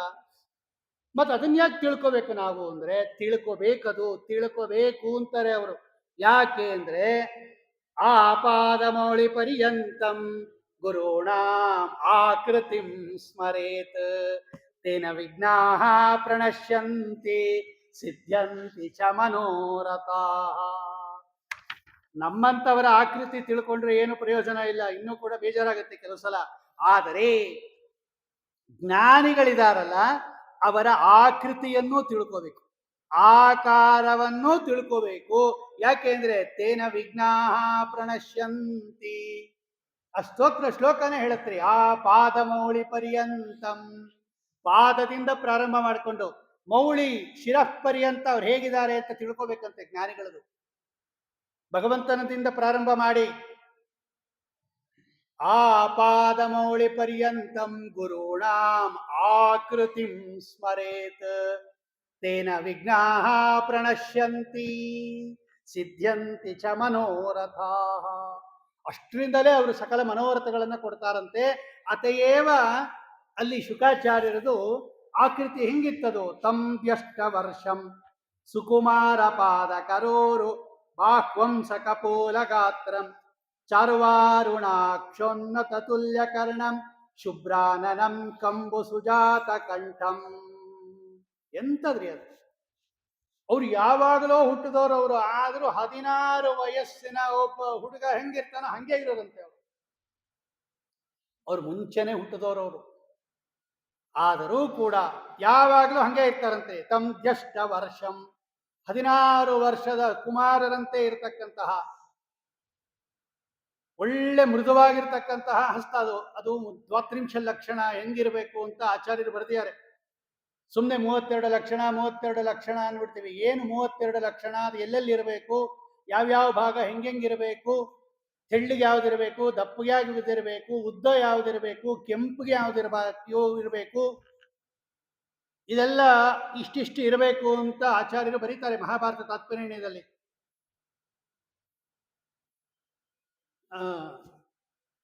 ಷಡ್ರಕ್ತ ಪಂಚೋನ್ನತಃ, ಇಷ್ಟು ಭಾಗ ಎತ್ತರ ಇರಬೇಕು, ಇಷ್ಟು ಕಡಿಮೆ ಇರಬೇಕು, ಇಷ್ಟು ತೆಳ್ಳಿಗಿರಬೇಕು, ಕಠಿಣವಾಗಿರಬೇಕು, ಇಷ್ಟು ಮೃದುವಾಗಿರಬೇಕು, ಈ ಭಾಗಗಳು ಅಂತ ಇದೆ ಅದು ದೇಹದಲ್ಲಿ. ಅದಕ್ಕೆ 32 ಸಲ್ಲಕ್ಷಣಗಳು ಅಂತ ಕರೀತಾರೆ. ಪಂಚರಕ್ತ ಷಡೋನ್ನತಃ, 5 ಕೆಂಪಿಗಿರ್ಬೇಕಂತೆ ನಮ್ಮ ದೇಹದಲ್ಲಿ. ಅಂಗೈ, ಅಂಗಾಲು, ನಾಲಿಗೆ, ಕಣ್ಣಿನ ತುದಿ ಇದೆಲ್ಲ ಕೆಂಪಗಿರಬೇಕು. ಅದಾಗದೇ ಇರಬೇಕು. ನೀವು ವಿಳೆದೆಲೆ ಹಾಕೊಂಬರೋದಲ್ಲ, ಸಹಜವಾಗಿರ್ಬೇಕಂತೆ ಅದು. ಆಮೇಲೆ ಪಾಲಿಶ್ ಗಿಲೀಶ್ ಹಾಕೊಂಬಂದು ನಮಗೂ ಹಂಗಿದೆ ಅಂತಬಾರ್ದು, ಅದು ಹುಟ್ಟಿದಾಗಲೇ ಹಂಗೆ ಇರ್ಬೇಕಂತೆ. ಪಂಚರಕ್ತ, ಈ ಅಂಗೈ ಅಂಗಾಲು ಕೆಂಪಗಿರ್ಬೇಕಂತೆ ನೋಡಿ, ಅದು ಸಲಕ್ಷಣ. ಅದು ಕಣ್ಣು ಕೆಂಪಗಿರಬೇಕು, ಇಡೀ ಕಣ್ಣಲ್ಲ, ಇಡೀ ಕಣ್ಣು ಯಾವ್ಯಾವುದಕ್ಕೂ ಕೆಂಪಗಾಗತ್ತೆ, ಅದು ಬೇರೆ ವಿಷಯ. ಈ ತುದಿ ಮಾತ್ರ ಇರಬೇಕಂತೆ. ಕಟಾಕ್ರ, ಈ ತುದಿ ಇದೆಯಲ್ಲ ಅದು ಮಾತ್ರ ಕೆಂಪಗಿರ್ಬೇಕಂತೆ. ಉಗುರುಗಳು ಕೆಂಪಗಿರಬೇಕು. ಪಾದತಲ ಅವ್ರು ಬರೀತಾರೆ ಆಚಾರ್ಯರು, ಇಷ್ಟಿಷ್ಟು ಭಾಗ ಕೆಂಪಗಿರಬೇಕು, ತುಟಿ ಕೆಂಪಗಿರಬೇಕು, ಅದಾಗದೇ ಇರಬೇಕು. ಇವ್ರು ಹಚ್ಕೊಂಬೋದಲ್ಲ. ಪಂಚರಕ್ತ ಷಡೋನ್ನತಃ ಅಂತ ವರ್ಣನೆ ಮಾಡ್ತಾರೆ ಅವರು. ಅದೆಲ್ಲ ಇತ್ತಂತೆ ನೋಡ್ರಿ ಅವ್ರಿಗೆ. ಒಳ್ಳೆ ಕೋಮಲವಾಗಿರ್ತಕ್ಕಂಥ ಹಸ್ತಗಳು. ಇದನ್ನ ಸುಮಧ್ವ ವಿಜಯದಲ್ಲಿ ವೇದವ್ಯಾಸದೇವರಿಗೂ ವರ್ಣನೆ ಮಾಡಿದ್ದಾರೆ, ಶ್ರೀಮದ್ ಆಚಾರ್ಯರಿಗೂ ವರ್ಣನೆ ಮಾಡಿದ್ದಾರೆ. 7ನೇ ಸರ್ಗದಲ್ಲಿ ವೇದವ್ಯಾಸದೇವರಿಗೆ ಅನುವಾದ ಮಾಡಿದ್ದಾರೆ. 13ನೇ ಸರ್ಗದಲ್ಲಿ ಆಚಾರ್ಯರು ಹೆಂಗಿದ್ರು ಅಂತ ವರ್ಣನೆ ಮಾಡಿದ್ದಾರೆ. ನೋಡಿ ಅಲ್ಲಿ ಸಲ್ಲಕ್ಷಣ ಹೆಂಗಿತ್ತು ಆಚಾರ್ಯರು ಅಂತ ಗೊತ್ತಾಗತ್ತೆ ನಮಗೆ. ಒಳ್ಳೆ ಕೋಮಲವಾಗಿರ್ತಕ್ಕಂಥ ಹಸ್ತಗಳು, ಪಾದಗಳು, ಭುಜಗಳು, ಬಾಹುಗಳು, ಕೆನ್ನೆ, ಒಳ್ಳೆ ಕೆಂಪಗಿರ್ತಕ್ಕಂತಹ ಕಣ್ಣು, ಉದ್ದವಾಗಿರ್ತಕ್ಕಂತಹ ಮೂಗು, ನೀಳವಾಗಿರ್ತಕ್ಕಂಥ ಅದು ತುಲ್ಯ ಕರ್ಣ, ಎರಡು ಒಂದೇ ತರ ಇರಬೇಕಂತೆ. ಒಂದು ದೊಡ್ಡದು ಒಂದು ಚಿಕ್ಕದು ಇರಬಾರ್ದು. ಕಿವಿ ಸಮಾನವಾಗಿರ್ತಕ್ಕಂತಹ ಕರ್ಣ, ಒಳ್ಳೆ ಮುಖಮಂಡಲ ಅದು. ಆಮೇಲೆ ಶಂಖದಂತೆ ಇರತಕ್ಕಂತಹ ಕುತ್ತಿಗೆ, ಅದು ಅಂಬು, ಕಂಬು ಕಂಠ ಅಂತ ಕರೀತಾರೆ ಅದಕ್ಕೆ. ಕಂಪು ಕಂಠದ ಸುತ್ತ ಕಟ್ಟಿದ ಮಂಗಳ ಸೂತ್ರ. ಕಂಬು ಅಂದ್ರೆ ಶಂಖ, ಕಂಬು ಕಂಠ ಅಂದ್ರೆ ಶಂಖ. ನೋಡಿ ಹೆಂಗಿರುತ್ತೆ ಹಂಗಿರ್ಬೇಕಂತೆ ಅದು ಕಂಠ. ತ್ರಿವಳಿ 3 ಗೆರೆಗಳಿಂದ ಕೂಡಿರಬೇಕಂತೆ ಅದು. ಅಂತಹ ಉತ್ಕೃಷ್ಟವಾಗಿರ್ತಕ್ಕಂತಹ ಕುತ್ತಿಗೆ, ಹೆಗಲು ಎತ್ತರವಾಗಿರ್ಬೇಕಂತೆ. ಇದು ಎತ್ತರವಾಗಿರ್ತಕ್ಕಂಥ ಎದೆ ಇರಬೇಕು, ಒಳ್ಳೆ ಮೈಕಟ್ಟು, ಉಬ್ಬಿದ ಎದೆಗಳು, ನಾಭಿ, ಒಳ್ಳೆ ಗುಂಗುರಂತೆ ಇರತಕ್ಕಂತಹ ತ್ರಿವಳಿಗಳಿಂದ ಕೂಡಿರ್ತಕ್ಕಂಥ ಉದರ, ತೆಳ್ಳಗಿರ್ತಕ್ಕಂಥದ್ದು, ಒಳ್ಳೆ ಗುಂಗುರವಾಗಿರ್ತಕ್ಕಂತಹ ಕೂದಲು. ಇದು ಶುಕಾಚಾರ್ಯರು ಇದ್ದಂಥ ಆಕೃತಿ. ಇದನ್ನು ಪ್ರತಿದಿನ ಧ್ಯಾನ ಮಾಡ್ಬೇಕಂತೆ. ಶುಕಾಚಾರ್ಯರು ಹಿಂಗಿದ್ರು, ಅಷ್ಟು ಧ್ಯಾನ ಮಾಡಿದ್ರೂ ಕೂಡ ಪುಣ್ಯ ಬರುತ್ತಂತೆ. ಗಮನಾಸನ ಸಂಕತಾದಿ ಲೀಲಾ ಸ್ಮೃತಿ ಮಾತ್ರೇಣ ಭವಾಪವರ್ಗದಾತ್ರಿ ಕಥಮಪ್ಯಮರ ಪ್ರಪಂಚಯೇಯು. ಆಚಾರ್ಯರು ಇದನ್ನೆಲ್ಲ ವರ್ಣನೆ ಮಾಡಿ ಅಂತಾರ್ರಿ. ಸುಮಧ್ವೈಜ 13ನೇ ಸರ್ಗದಲ್ಲಿ ಹೇಳ್ತಾರೆ, ಗಮನಾಸನ ಸಂಕತಾದಿ ಲೀಲಾ. ಆಚಾರ್ಯರು ಹಿಂಗಿದ್ರು, ಹಿಂಗ್ ಓಡಾಡಿದ್ರು, ಹಿಂಗ್ ಮಾತಾಡಿದ್ರು, ಹಿಂಗ್ ಕೂತ್ಕೊಂಡ್ರು, ಹಿಂಗ್ ನಿಂತ್ಕೊಂಡ್ರು, ಇಂತಹ ಉತ್ಕೃಷ್ಟವಾದ ದೇಹ ಇತ್ತು ಅಂತ ಸ್ಮರಣೆ ಮಾಡಿಕೊಂಡ್ರೆ ಸಾಕಂತೆ ನಮ್ಮ ಪಾಪ ಎಲ್ಲ ಪರಿಹಾರ ಆಗ್ಬಿಡುತ್ತಂತೆ, ಅಷ್ಟು ಪವರ್ಫುಲ್ ಅದು. ಹಾಗಾಗಿ ಶುಕಾಚಾರ್ಯರು ಕೂಡ ರುದ್ರದೇವರಾದ್ದರಿಂದ ಅವರನ್ನು ಕೂಡ ವರ್ಣನೆ ಮಾಡ್ತಾ ಇದ್ದಾರೆ. ಏನು ಮಾಡಿದ್ರು ಅವ್ರು ಬಂದಾಗ? ಆಗಮನ ಪ್ರಕರಣ ಅಂದ್ರೆ ಬರೀ ಆಗಮನ ಬಂದರು ಅಂತಲ್ಲ, ಅವ್ರಿಗೆ ಏನು ಸತ್ಕಾರ ಮಾಡ್ದಾವ, ಎಷ್ಟು ಸುಂದರವಾಗಿ ತೋರಿಸ್ತಾರೆ ಪರೀಕ್ಷಿತ್ ರಾಜ್. ಯಾಕಿದೆಲ್ಲ? ಶುಕಾಚಾರ್ಯರು ಸಾರ ಉದ್ಧಾರ ಅಂದ್ರೆ ಶುಕಾಚಾರ್ಯರು ಎಷ್ಟು ಶ್ರೇಷ್ಠರು ಅನ್ನೋದನ್ನ ಭಾಗವತ ಶ್ಲೋಕದಿಂದಲೇ ತೆಗೆದು ತೋರಿಸ್ತಾ ಇದ್ದಾರೆ. ಇದು ಸಾರೋದ್ಧಾರ. ಸಾರ ಅಂದ್ರೆ ಶ್ರೇಷ್ಠತ್ವ. ಆ ಶ್ರೇಷ್ಠ ಎಷ್ಟು ಶ್ರೇಷ್ಠರು ಅವರು ಅನ್ನೋದನ್ನ ಎತ್ತಿ ತೋರಿಸ್ತಾರೆ ವಿಷ್ಣು ತೀರ್ಥರು ಸಾರೋದ್ಧಾರ ಅಂತಕ್ಕಂತಹ ತಮ್ಮ ಗ್ರಂಥದಲ್ಲಿ. ಎಲ್ಲರೂ ಎದ್ದು ನಿಂತ್ಕೊಂಡ್ರಂತೆ ನೋಡ್ರಿ ಅವರು. ಸವಿಷ್ಣುರಾತೋ ಅತಿಥಯಾಗತಾಯ ತಸ್ಮೈ ಸಪರ್ಯಾಂ ಶಿರಸಾ ಜಹಾರ ತಥೋ ನಿವೃತ್ತ ಹ್ಯಬುಧಾ ಸ್ತ್ರಿಯೋರ್ಪಕಾ ಮಹಾಸನೆ ಚೋಪವಿವೇಶ ಪೂಜಿತ. ಈ ಶುಕಾಚಾರ್ಯರು ದಿಗಂಬರಾಗಿದ್ರು, ಗುಂಗುರು ಕೂದಲು, ಒಳ್ಳೆ ಅವಧೂತರಾಗಿದ್ರು. ಯಾರೋ ಹುಚ್ಚರು ಅಂತ ತಿಳ್ಕೊಂಡು ಎಷ್ಟೋ ಜನ ಹುಡುಗರು ಅಪಹಾಸ್ಯ ಮಾಡ್ಕೊಂಡು ಬಂದ್ರಂತೆ ಅವ್ರ ಹಿಂದೆ. ಯಾವಾಗ ರಾಜ ಪರೀಕ್ಷಿತ್ ರಾಜ ಸ್ವಯಂ ತಾನೇ ತಲೆ ಮೇಲೆ ಬಂಗಾರದ ತಟ್ಟೆಯಲ್ಲಿ ಪೂಜಾ ಸಾಮಗ್ರಿಗಳನ್ನು ತಗೊಂಡ್ಬಂದು ಅವರನ್ನ ಒಳ್ಳೆ ರತ್ನದ ಆಸನದಲ್ಲಿ ಕೂಡಿಸಿ ಪಾದ ಪ್ರಕ್ಷಾಳನೆ ಮಾಡಿ ತಲೆ ಮೇಲೆ ಪ್ರೋಕ್ಷಣೆ ಮಾಡಿಕೊಂಡ, ತಥೋ ನಿವೃತ್ತ, ಆ ಹುಡುಗರೆಲ್ಲ ಓಡೋಗ್ಬಿಟ್ರಂತೆ, ಯಾರೋ ಮಹಾನುಭಾವರು ಇವರು ಅಂತ. ಪ್ರಶಾಂತಮಾಸೀನ ಮಕುಂಠ ಮೇಧಸಂ ಮುನಿಂ ನೃಪೋ ಭಗವತೋ ಅಭ್ಯುಪೇತ್ಯ ಪ್ರಣಮ್ಯ ಮೂರ್ಧ್ನಾ ಅವಹಿತ ಕೃತಾಂಜಲಿ ನತ್ವಾ ಗಿರ ಸೂನೃತಯಾನ್ವಪೃಚ್ಛತ್. ಪ್ರಶ್ನೆ ಮಾಡುವಾಗ ಗುರುಗಳಿಗೆ ಹೇಗೆ ಮಾಡಬೇಕು ಹೇಳ್ತೀರಾ? ಇದಕ್ಕೇನು ಉತ್ತರ? ಏನ್ ಕರೆದಿದ್ದಾರೆ ನಿಮ್ ಗುರುಗಳು? ಏನಕ್ಕೋ ಹಿಂಗೆಲ್ಲ ಕೇಳಬಾರ್ದು. ಪೊಲೀಸ್ನವ್ರು ಕೇಳ್ದಂಗೆ ಕೇಳ್ತಾರೆ ಕೆಲವರು ಗುರುಗಳಿಗೆ ಪ್ರಶ್ನೆ. ಏನು ಉತ್ತರ ಇದು? ನೀವೇನು ಅನ್ಕೊಂಡಿದ್ದೀರಾ? ನಿಮ್ಮ ಅಭಿಪ್ರಾಯ ಏನು? ಹಿಂಗ ಕೇಳೋದು ಪ್ರಶ್ನೆ. ಯಾಕೋ ಲೈಟ್ ಇಲ್ಲದೆ ಬಂದ್ಬಿಟ್ಟೆ ನಿಲ್ಸು ಅಂತ ಪೊಲೀಸ್ನವ್ರು ಕೇಳ್ದಂಗೆ ಪ್ರಶ್ನೆ ಕೇಳಿದ್ರೆ ಗುರುಗಳನ್ನ ಉತ್ತರ ಹೇಳ್ತಾರ ಅವರು? ಸರ್ವತಾ ಹೇಳಲ್ಲ. ಹೆಂಗ್ ಕೇಳ್ಬೇಕಾಗಾರೆ ಗುರುಗಳನ್ನ? ಅವ್ರು ಕೇಳ್ತಾರೆ ನೋಡ್ರಿ. ಪ್ರಶಾಂತಂ ಆಸೀನಂ ಅಕುಂಠ ಮೇಧಸಂ ಮುನಿಂ ನೃಪಃ ಭಾಗವತಃ ಅಭ್ಯುಪೇತ್ಯ. ಅನುಶಾಸನ ಪರ್ವದಲ್ಲಿ ಭೀಷ್ಮ ಯುಧಿಷ್ಠಿರ ಸಂವಾದವನ್ನು ಹೇಳುವಾಗ 5 ಯಜ್ಞಗಳು ಸುಲಭವಾಗಿ ಪಂಚಯಜ್ಞ ಅಂತ ಹೇಳಿದ್ದೆ ನಾನು.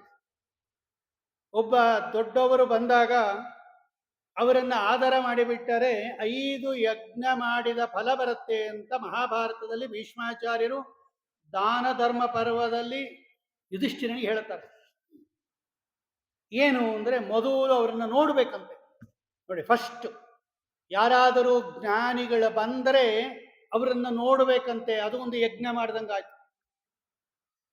ಆಮೇಲೆ ಅವರ ಹತ್ರ ಹೋಗ್ಬೇಕಂತೆ, ಆಮೇಲೆ ಅವರಿಗೆ ನಮಸ್ಕಾರ ಮಾಡ್ಬೇಕಂತೆ, ಆಮೇಲೆ ಅವರನ್ನ ಮಾತಾಡಿಸ್ಬೇಕಂತೆ, ಆಮೇಲೆ ಅವರ ಹತ್ರನೇ ಕೂತ್ಕೋಬೇಕಂತೆ. ಈ 5 ಮಾಡಿದರೆ 5 ಯಜ್ಞ ಮಾಡಿದಷ್ಟು ಪುಣ್ಯ ಬರುತ್ತೆ ಅಂತಾರೆ. ಪಂಚಯಜ್ಞ ಮಾಡಿದಷ್ಟು ಪುಣ್ಯ. ಪರೀಕ್ಷಿತ್ ರಾಜರು ನೋಡ್ರಿ, ಅವರು ಪ್ರಶಾಂತಂ, ಶುಕಾಚಾರ್ಯರೆಂಥವರು ಅವರು? ಪ್ರಶಾಂತಂ, ಸಂಸ್ಕೃತದಲ್ಲಿ ಪ್ರಶಾಂತಂ,